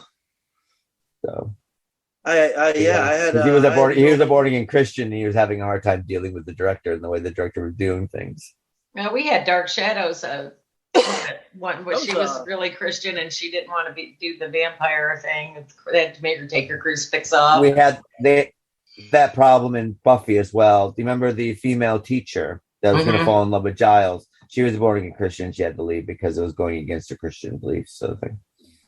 I mean, that particular Friday the 13th movie is one of the sleazier ones in the series. Oh yeah, 5. All the way through. Are we talking about 5? Yeah, 5. Yeah, 5. When 5 is sleazy. Fake Jason. We had Roy, and the funnily enough thing is that horrible kid with the chocolate bar who gets axed to death at the beginning of the film. That guy. He is the one who's basically said that about the Corey Haim molestation being by Charlie Sheen, and apparently the whole story is actually it was him that did it. Yeah. So the kid with the chocolate bar did it to Corey Haim. Yeah, but he keeps going around telling everyone it was actually Charlie Sheen that did it. But other people are saying no, it was actually him. But I just don't see him molesting little boys. Yeah, I think Charlie Sheen is. I think Charlie Sheen's sexually free, but I don't think he would have been into Corey Haim. I think he probably went to Epstein's Island maybe a couple times, but I don't think he was into little boys. During the making of Lucas, I think Corey Haim is not the Corey Haim that he would grow into be. It was a very, he was the youngest person on the set, and I would believe that Corey Haim, if you're an actor and all the other actors are in the same, outside of Winona Ryder, all the other actors are in the same. They're all in their like early 20s, right? Like Courtney Thorne-Smith and so on and so forth. So and Charlie Sheen and all those. I really don't think that they're going to be wanting to hang around a 12-year-old for any reason whatsoever. Not back then. And I think he would have been annoying. I think Corey Feldman is the one who said Dominic Brasho. I think that was the actor's name. I think Corey Feldman was the one who said no. He was the one who was actually doing that. Precisely. Yeah. And Winona Ryder said the same thing. Well, somebody did something to somebody. That's for sure. Well, we should also say allegedly, by the way. Keep allegedly. Yeah. Allegedly. I mean, this is all allegedly, of course. And I mean, the guy. I mean, Corey Haim died, so no one's ever going to find out the truth. No one's really Dominic Roth, I think, also died. So I don't think he's alive anymore. But that's like when we were doing the Michael Jackson Finding Neverland. Yeah, I mean, I found a lot wrong with that after the fact. With one of the guys, especially. I mean, it's all I mean, you're just never going to know, are you? Well, I just Dominic Brasho died in 2018. He's dead. Yeah. So now we can badmouth him.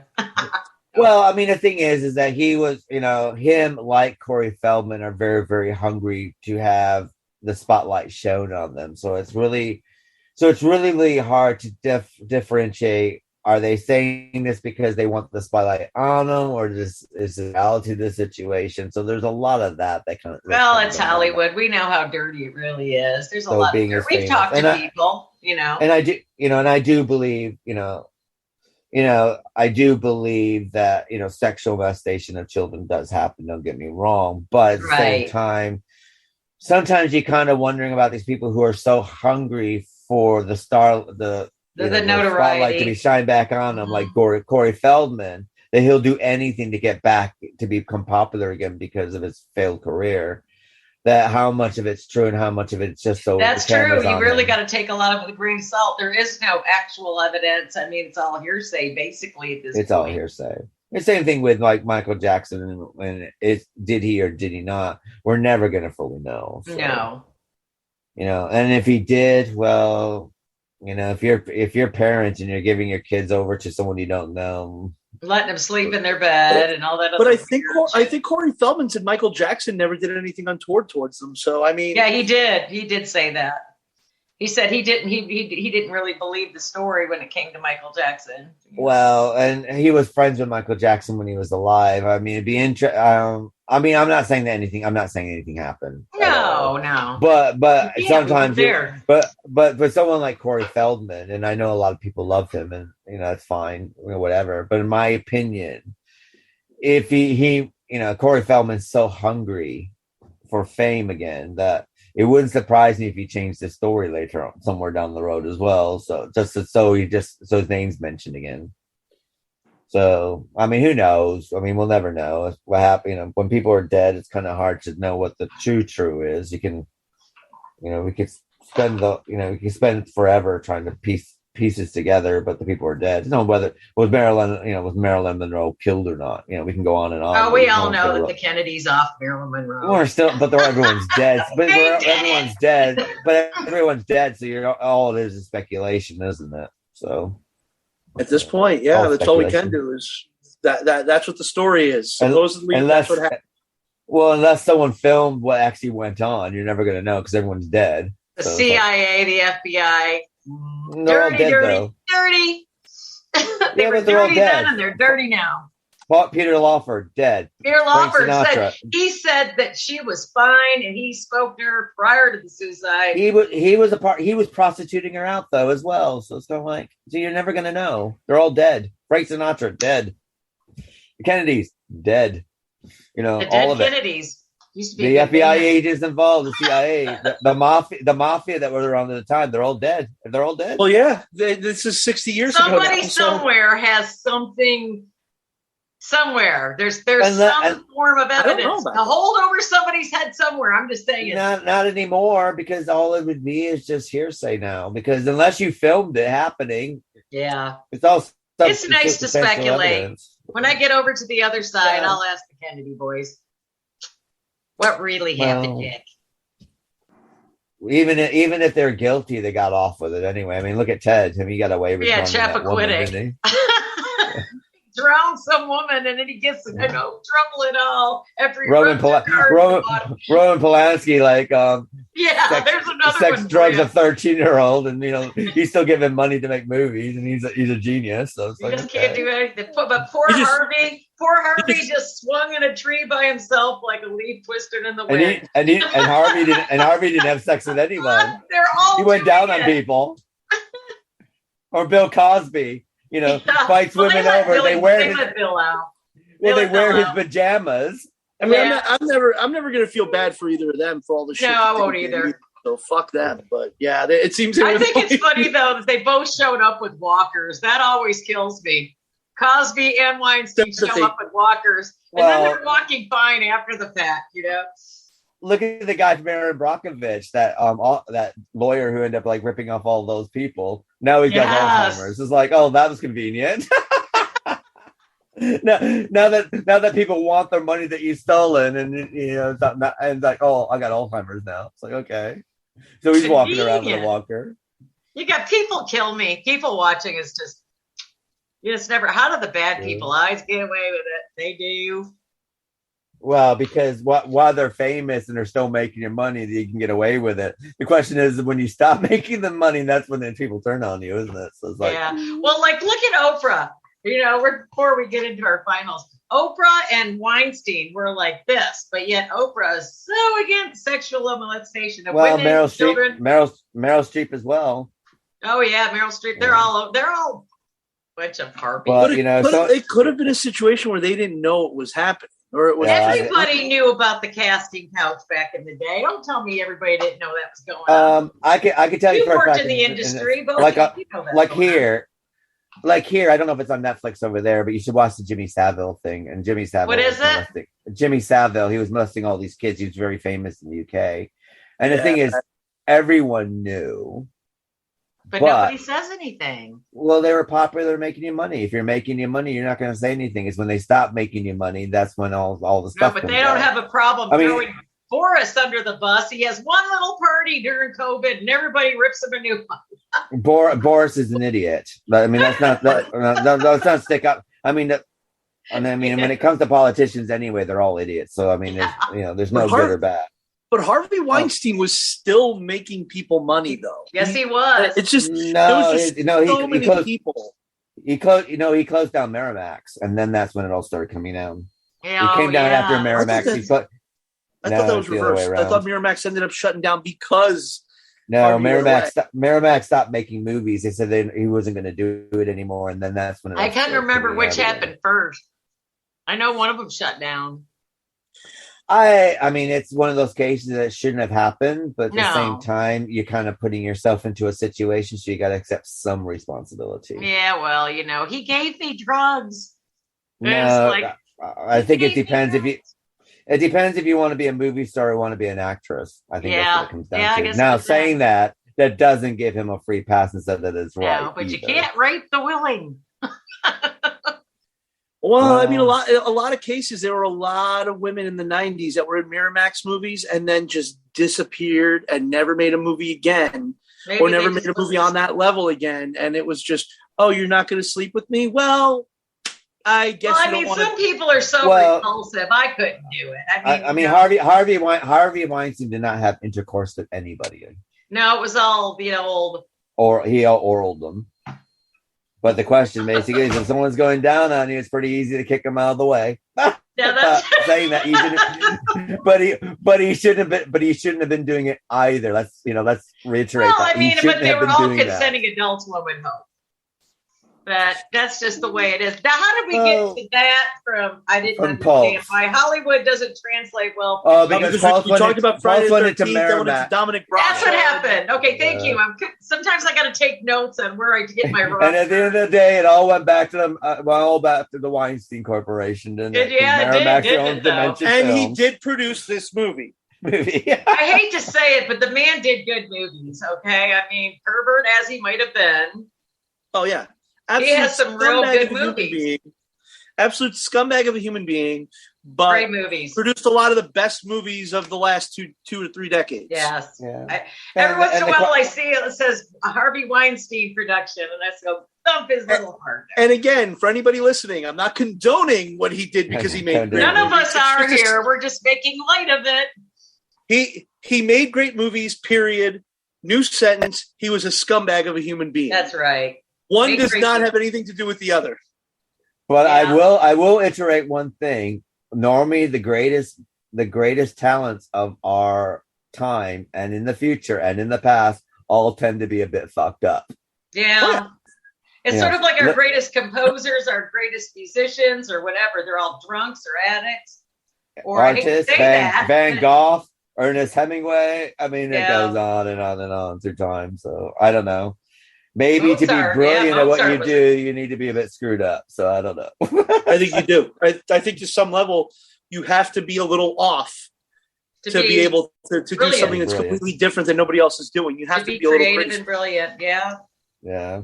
So you guys are totally off, and you guys are creative and brilliant. But I haven't seen a casting couch anywhere. As long as you're. Oh, I had the stereotypical black couch on my first apartment in LA. I actually had it because it was the cheapest one I could find. We had like one too. It was the ugliest piece of furniture. I'll send you a picture of what my living room looked like when I lived in LA. It was the stereotypical. I wouldn't black have come in leather your couch. house. He's got a black casting couch. It's like, fuck I don't this anymore. guy. I do not have one anymore. The important thing is, though, the lesson that must be learned: if you have a casting couch in your house, make sure it's able to be wiped clean. Yeah, literally. Hey, look.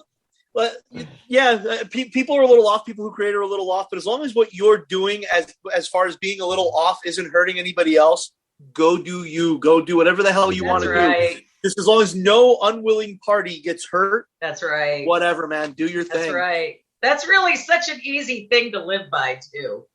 Yeah. You know? You don't want to fuck me? Cool. Someone else will. Yeah, that's right. There's always somebody. And another thing that you should also remember as well, just because someone's rich and has a lot of money doesn't mean they're a decent person. So you might not want to, you can learn to avoid situations. Just always remember that 2 o'clock in the morning, there's somebody out there that needs love. Well, it's not so much that, but if you're talented and chances are that you don't have to resort to that sort of thing. Fame is not everything. Better to have your scruples, so that way you don't have to put yourself into situations. I like to say I'd like to see everybody make it. We talked to so many people through this podcast through the last 5-6 years. And some of them are doing well, and then some people are just starting out, But it's a ragtag group of weirdos, and but they're great. Everybody's wonderful. It always is. Yeah. Well, but it also depends on how you measure your success. I measure my success usually on these podcasts by how much y'all have either one, I've learned something, or 2, made me laugh. And it's always a combination of both. So success is in the mind's eye. I mean, is it better to reach millions, or would it better just to reach one a very small audience? Well, even if you just reached one, wasn't it worth it? But I think my favorite definition of success was I think it was Bob Dylan that said the most successful person in the world is the person who gets up in the morning, goes to bed at night, and does whatever they want in between. That makes sense to me. Yeah. Sure thing. So, did we say that Ian Somerhelder was in this one, the 2006 version? Mm-hmm. And Octavia Spencer. And Octavia, yeah. One scene, unfortunately. One scene, she's the landlady. When was the Halloween remake by Rob Zombie? It was not too long. 2007. Was it around the same time? 2006, 7? Because she's in that as well, wasn't she? Yeah. She shows up sporadically, doesn't she? Wasn't she? What was she? Was she the guard? She was the guard in that one. I think so. Yeah. She showed up in a lot of films but she still does it. Right. She's one of those people who's won an Oscar but still does this kind of stuff, which is quite. She deserves one. Well, no, my hat's off to her because she didn't get that. She didn't get that Oscar thing where it's like I won an Oscar, so therefore everything's below me now. Yeah, so I my hat's off to her. She still does the movies that are not Oscar contenders. But she's so good at it though. Like Viola Davis. Viola Davis does the same thing. I won my Oscar and I'm going to do a TV show. Why not? You know what I mean? It's like, what a transition from film to TV though. That's got to be a huge transition. Nah, I don't think so anymore because TV now is they're mini movies, aren't they? 10 episode mini movie that you do nowadays. That's so it's true. A bit different. Yeah, things have changed now.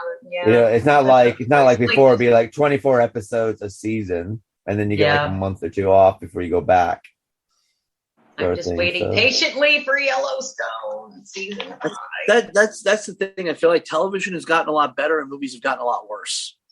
Mm-hmm. There's got to be a breath of fresh air somewhere. Like I said, the horror industry, I don't think is dead completely. Everybody keeps saying it's dead. No, it's not. There's a whole new crop of people out there. Horror is never going to die. That's what I said. Horror movies are very cheap to make, and they make a lot of money. Someone was trying to tell me the horror is dead a couple weeks ago, and I go, no, it's not. I go, there will always be scary movies. It's not that it's dead; it's that you don't like the movies. Yeah, and you got to realize the difference between the two. Just because I don't like something doesn't mean the genre is dead. As long as people are still willing to pay for it, it's not going to die. No, and people always like to be scared. horror never really goes away. When they say that horror is dead, it tends to be because major studios are not making as many. Yeah. But the thing is, but let's face it, most of your Netflix series, your Amazon Prime or something like that have a horror element in them now. Yeah. You know, whether it's Yellow Jackets or whether it's, they're still being made, Stranger Things and so on and so forth. Oh, that's right. That's going to start soon. And it's always The Boys, the Umbrella Academy.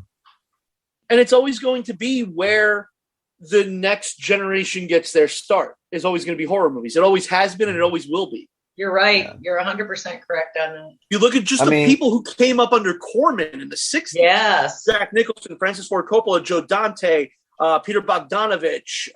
Spielberg, Francis Ford Coppola. Yeah. They all came in under Corman. Horror is where you're going to start because, like I said, the movies are cheap and they make money because people like seeing them. And Corman's still doing it. And most of your actors, even though the movies may be bad, started out on horror films. Yeah.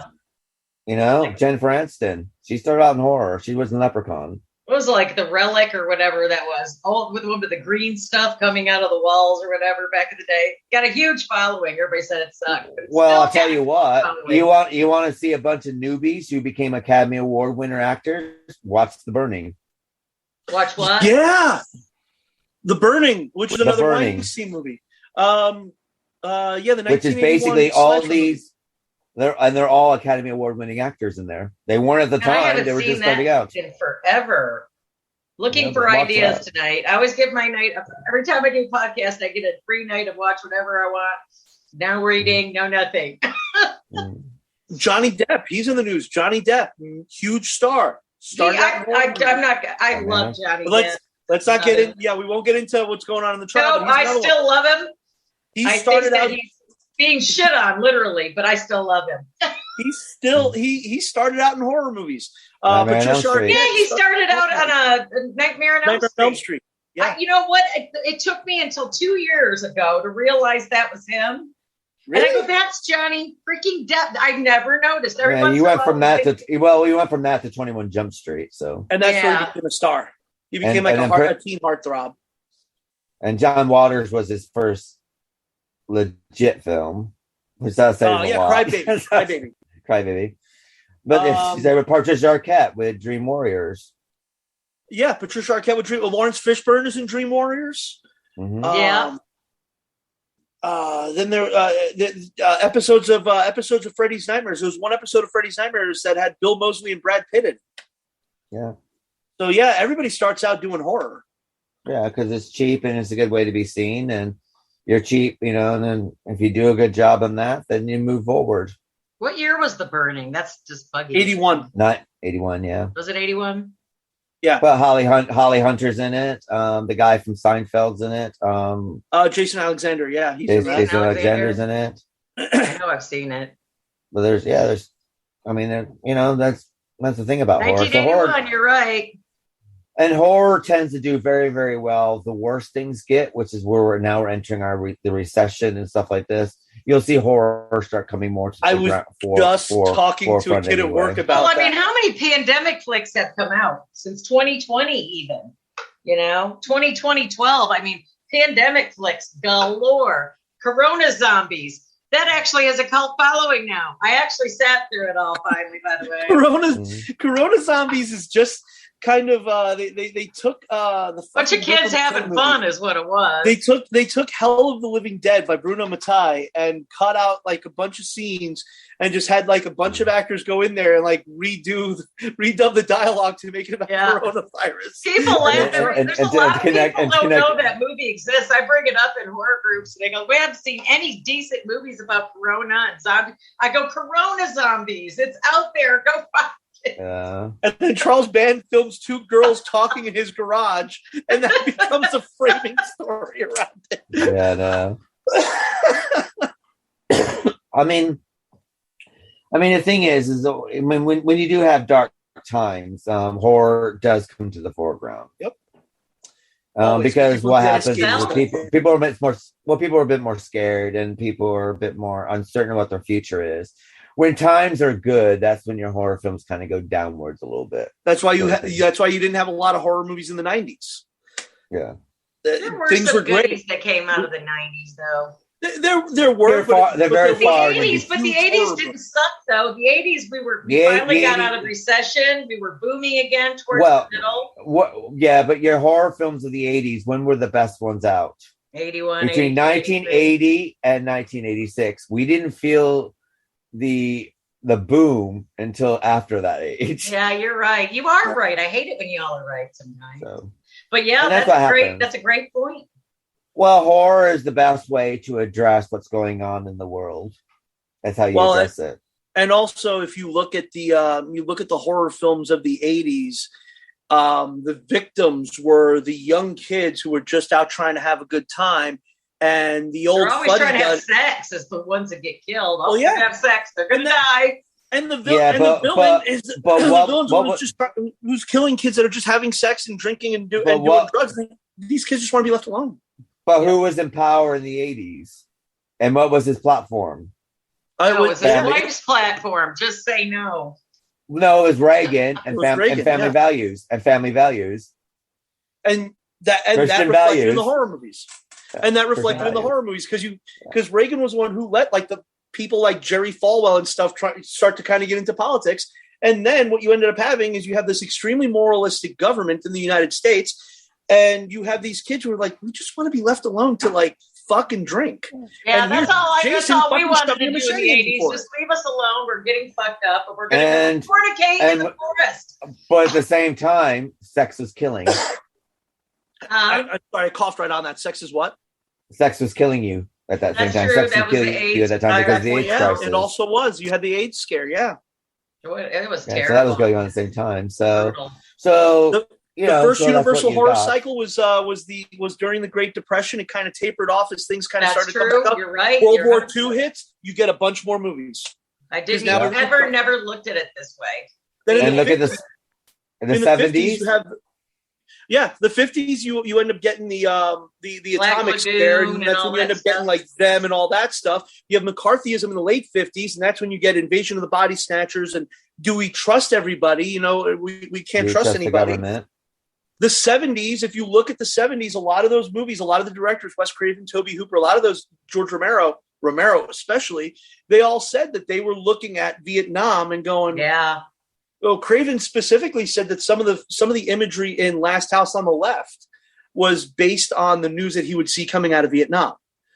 So you could you could see that very strongly in 70s horror. But another thing, what else was going on in the 70s as well? The rise of cults.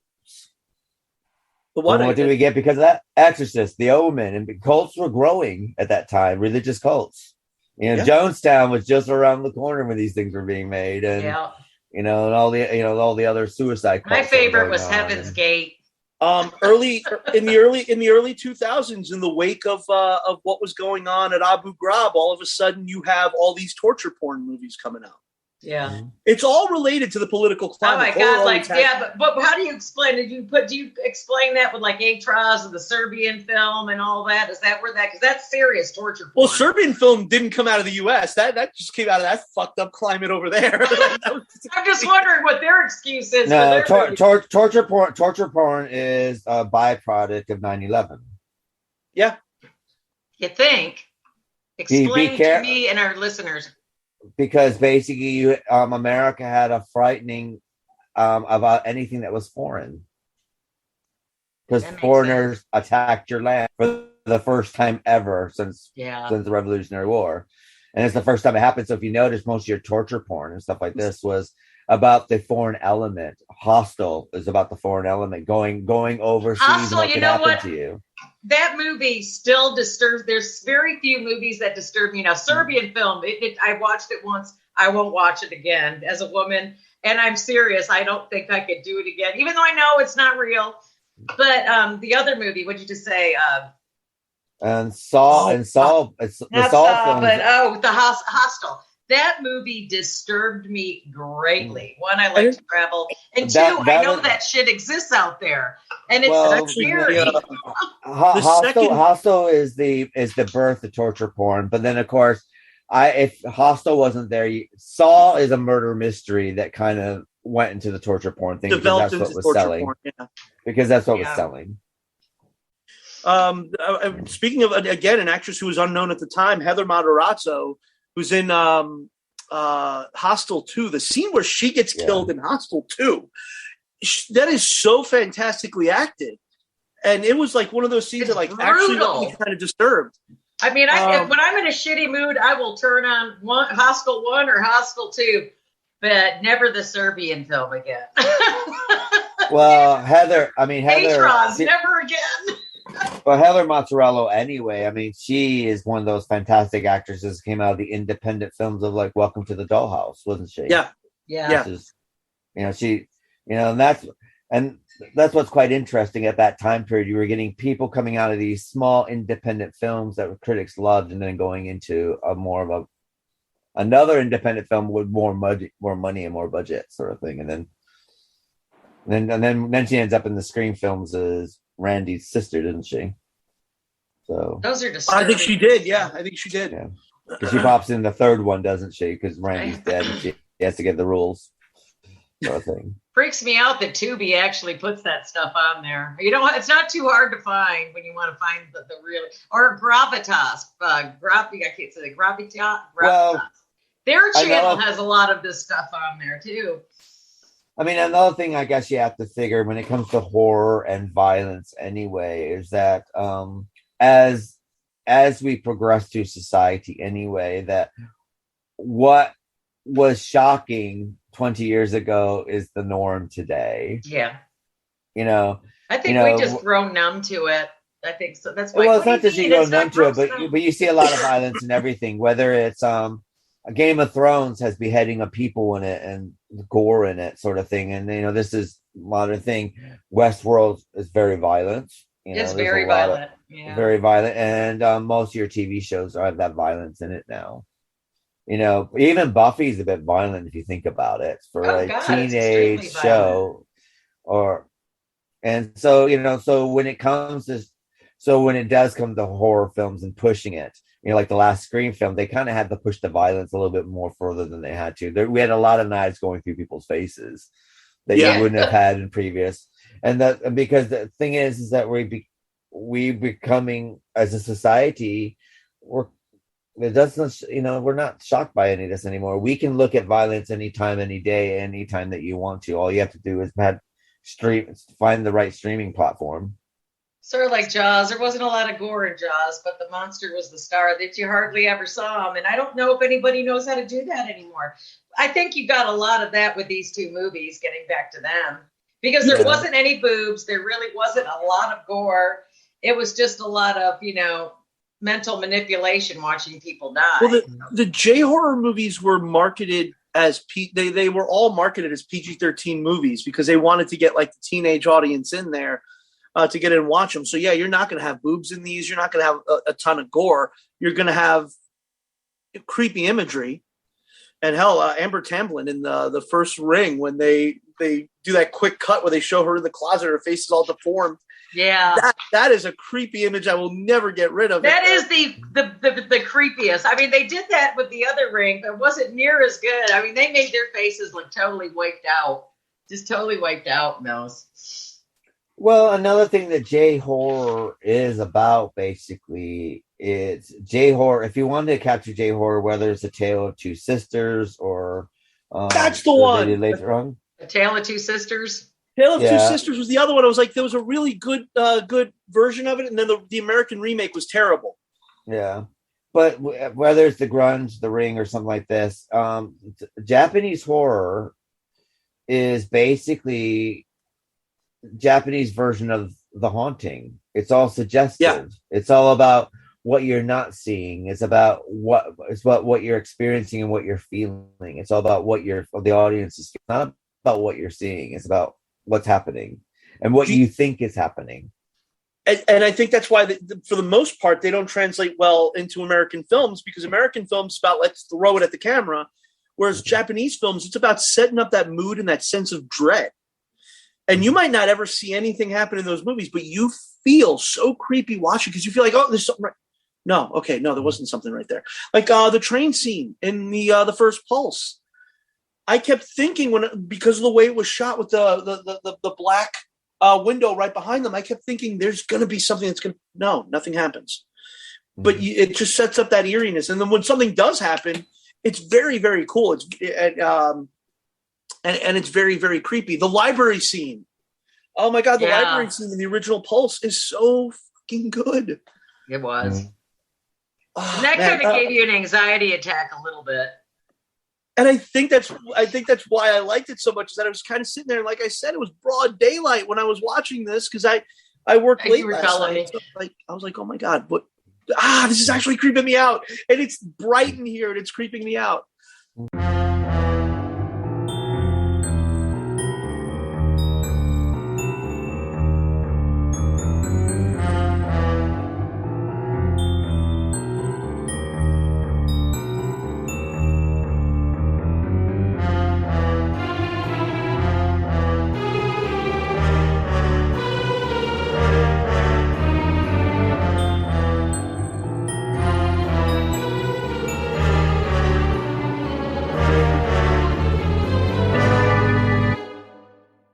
So let's discuss Pulse, and let's just I think probably the best way to do is let's compare do a comparison. Which did you find better and why?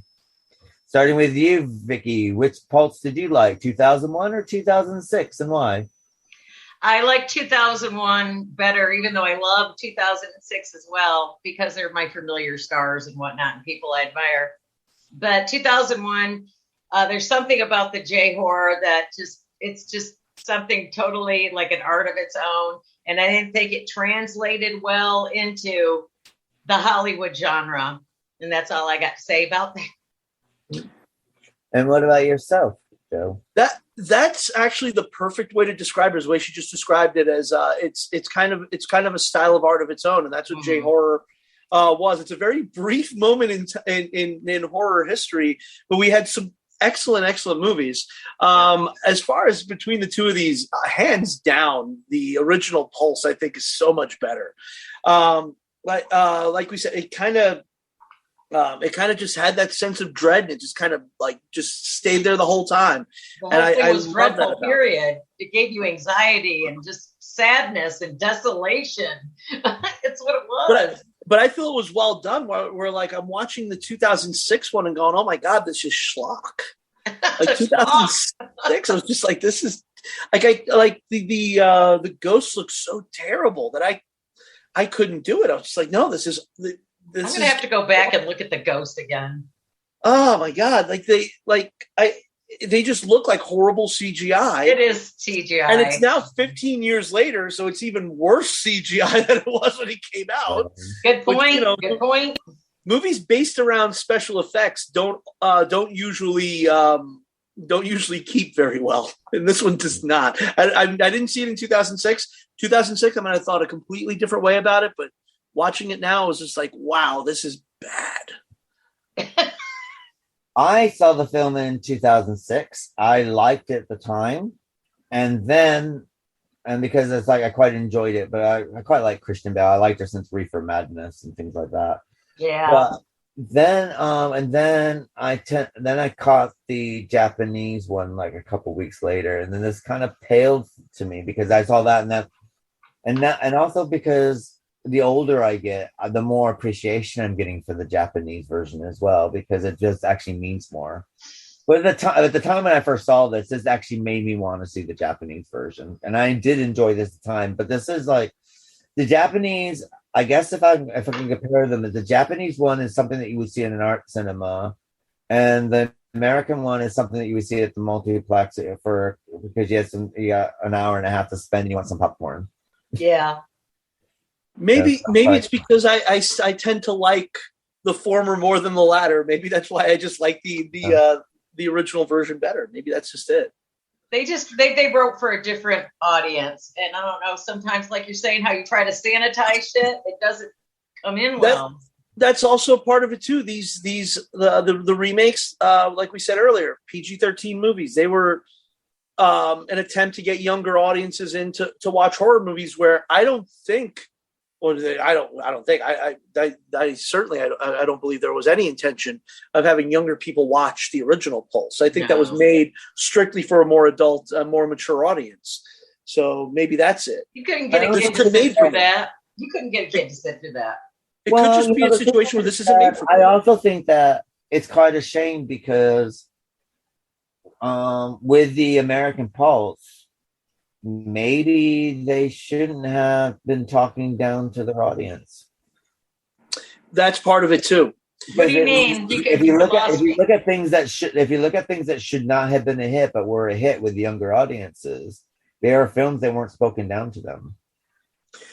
Well, as far as what he means, Vicky, I think it's like what I said earlier, where like, when we were talking about the red tape, where like the red tape, it took its time to explain itself in the, you kind of got a feel for what it was as the movie went on in the original Pulse. In this one, they have to come right out and tell you, and maybe that's it. I see. I see. Like as an audience member, I kind of felt like, well, dude, no, like, why are you just coming out and telling me everything? Let me figure it out on my own. Maybe subconsciously that was my issue. And another thing is, when it comes to popcorn flounder anyway, films that America tends to make as in the remakes of situations, is that they're forgotten about and they don't live, and people forget that they even existed after a few years. Where if you take something and you gave it, if you have your audience look into it and not talk down to your audience, those movies tend to last a lot longer, and they tend to live a lot longer with time. If you look at most of your popular movies at the time, they were huge flops, but they're still around and everyone still loves them. Whether it's The Wizard of Oz or whether it's, The Haunting wasn't a huge, big budgety film that, that's still, people are still talking about those today. They still show up, these films and I think the original Pulse, the Japanese Pulse, probably is going to live a lot longer than this film, than the remake's going to. Oh, I think so too. Yeah. Yeah, I agree with that. Are you itching for a good story? Laughter among friends, maybe even a mystery or two? Well, you're in luck. Fire Breathing Kittens is a standalone Dungeons & Dragons podcast. Each episode is a separate 3-hour-long story, like a movie for your ears, so you can listen to these adventures in any order you like. So, join us on a real play D&D quest as we solve mysteries, attempt comedic banter, and enjoy friendship. Fire Breathing Kittens podcast. Fantasy, action, mystery, friendship. Well, next month, our Make Remake is going to be a really test of our wills when we cover George Romero's Dawn of the Dead and the Zack Snyder remake of Dawn of the Dead, which will tendency has the habit of tearing people when you have to compare which is better and which isn't. Of course, next week we'll be continuing our 80s season, which will be covering Lady in White from 1986 and One Dark Night, starring our personal favorite, E.G. Daily, and Meg Tilly, not Jennifer, but Meg. And, of course, everyone's favorite superhero, Adam West. And he'll be in One Dark Night from 1983. And, of course, we'll be continuing Dark Shadows. We'll be covering our episodes from April and May from 1970. And of course, that'll be 40 episodes there. And of course, our next book to screen will be H.P. Lovecraft's From Beyond. We'll be discovering misogyny and racist themes while we watch the classic 1986 film from the same year. So all I'm going to say is good night for myself. Good night, Vicky. Good night, guys. Good night, Joe. Good night, everyone. Happy Friday the 13th. That's right. It is. And we'll see you next week for 80s, The Lady in White, and One Dark Night. And our next Make Remake is Dawn of the Dead.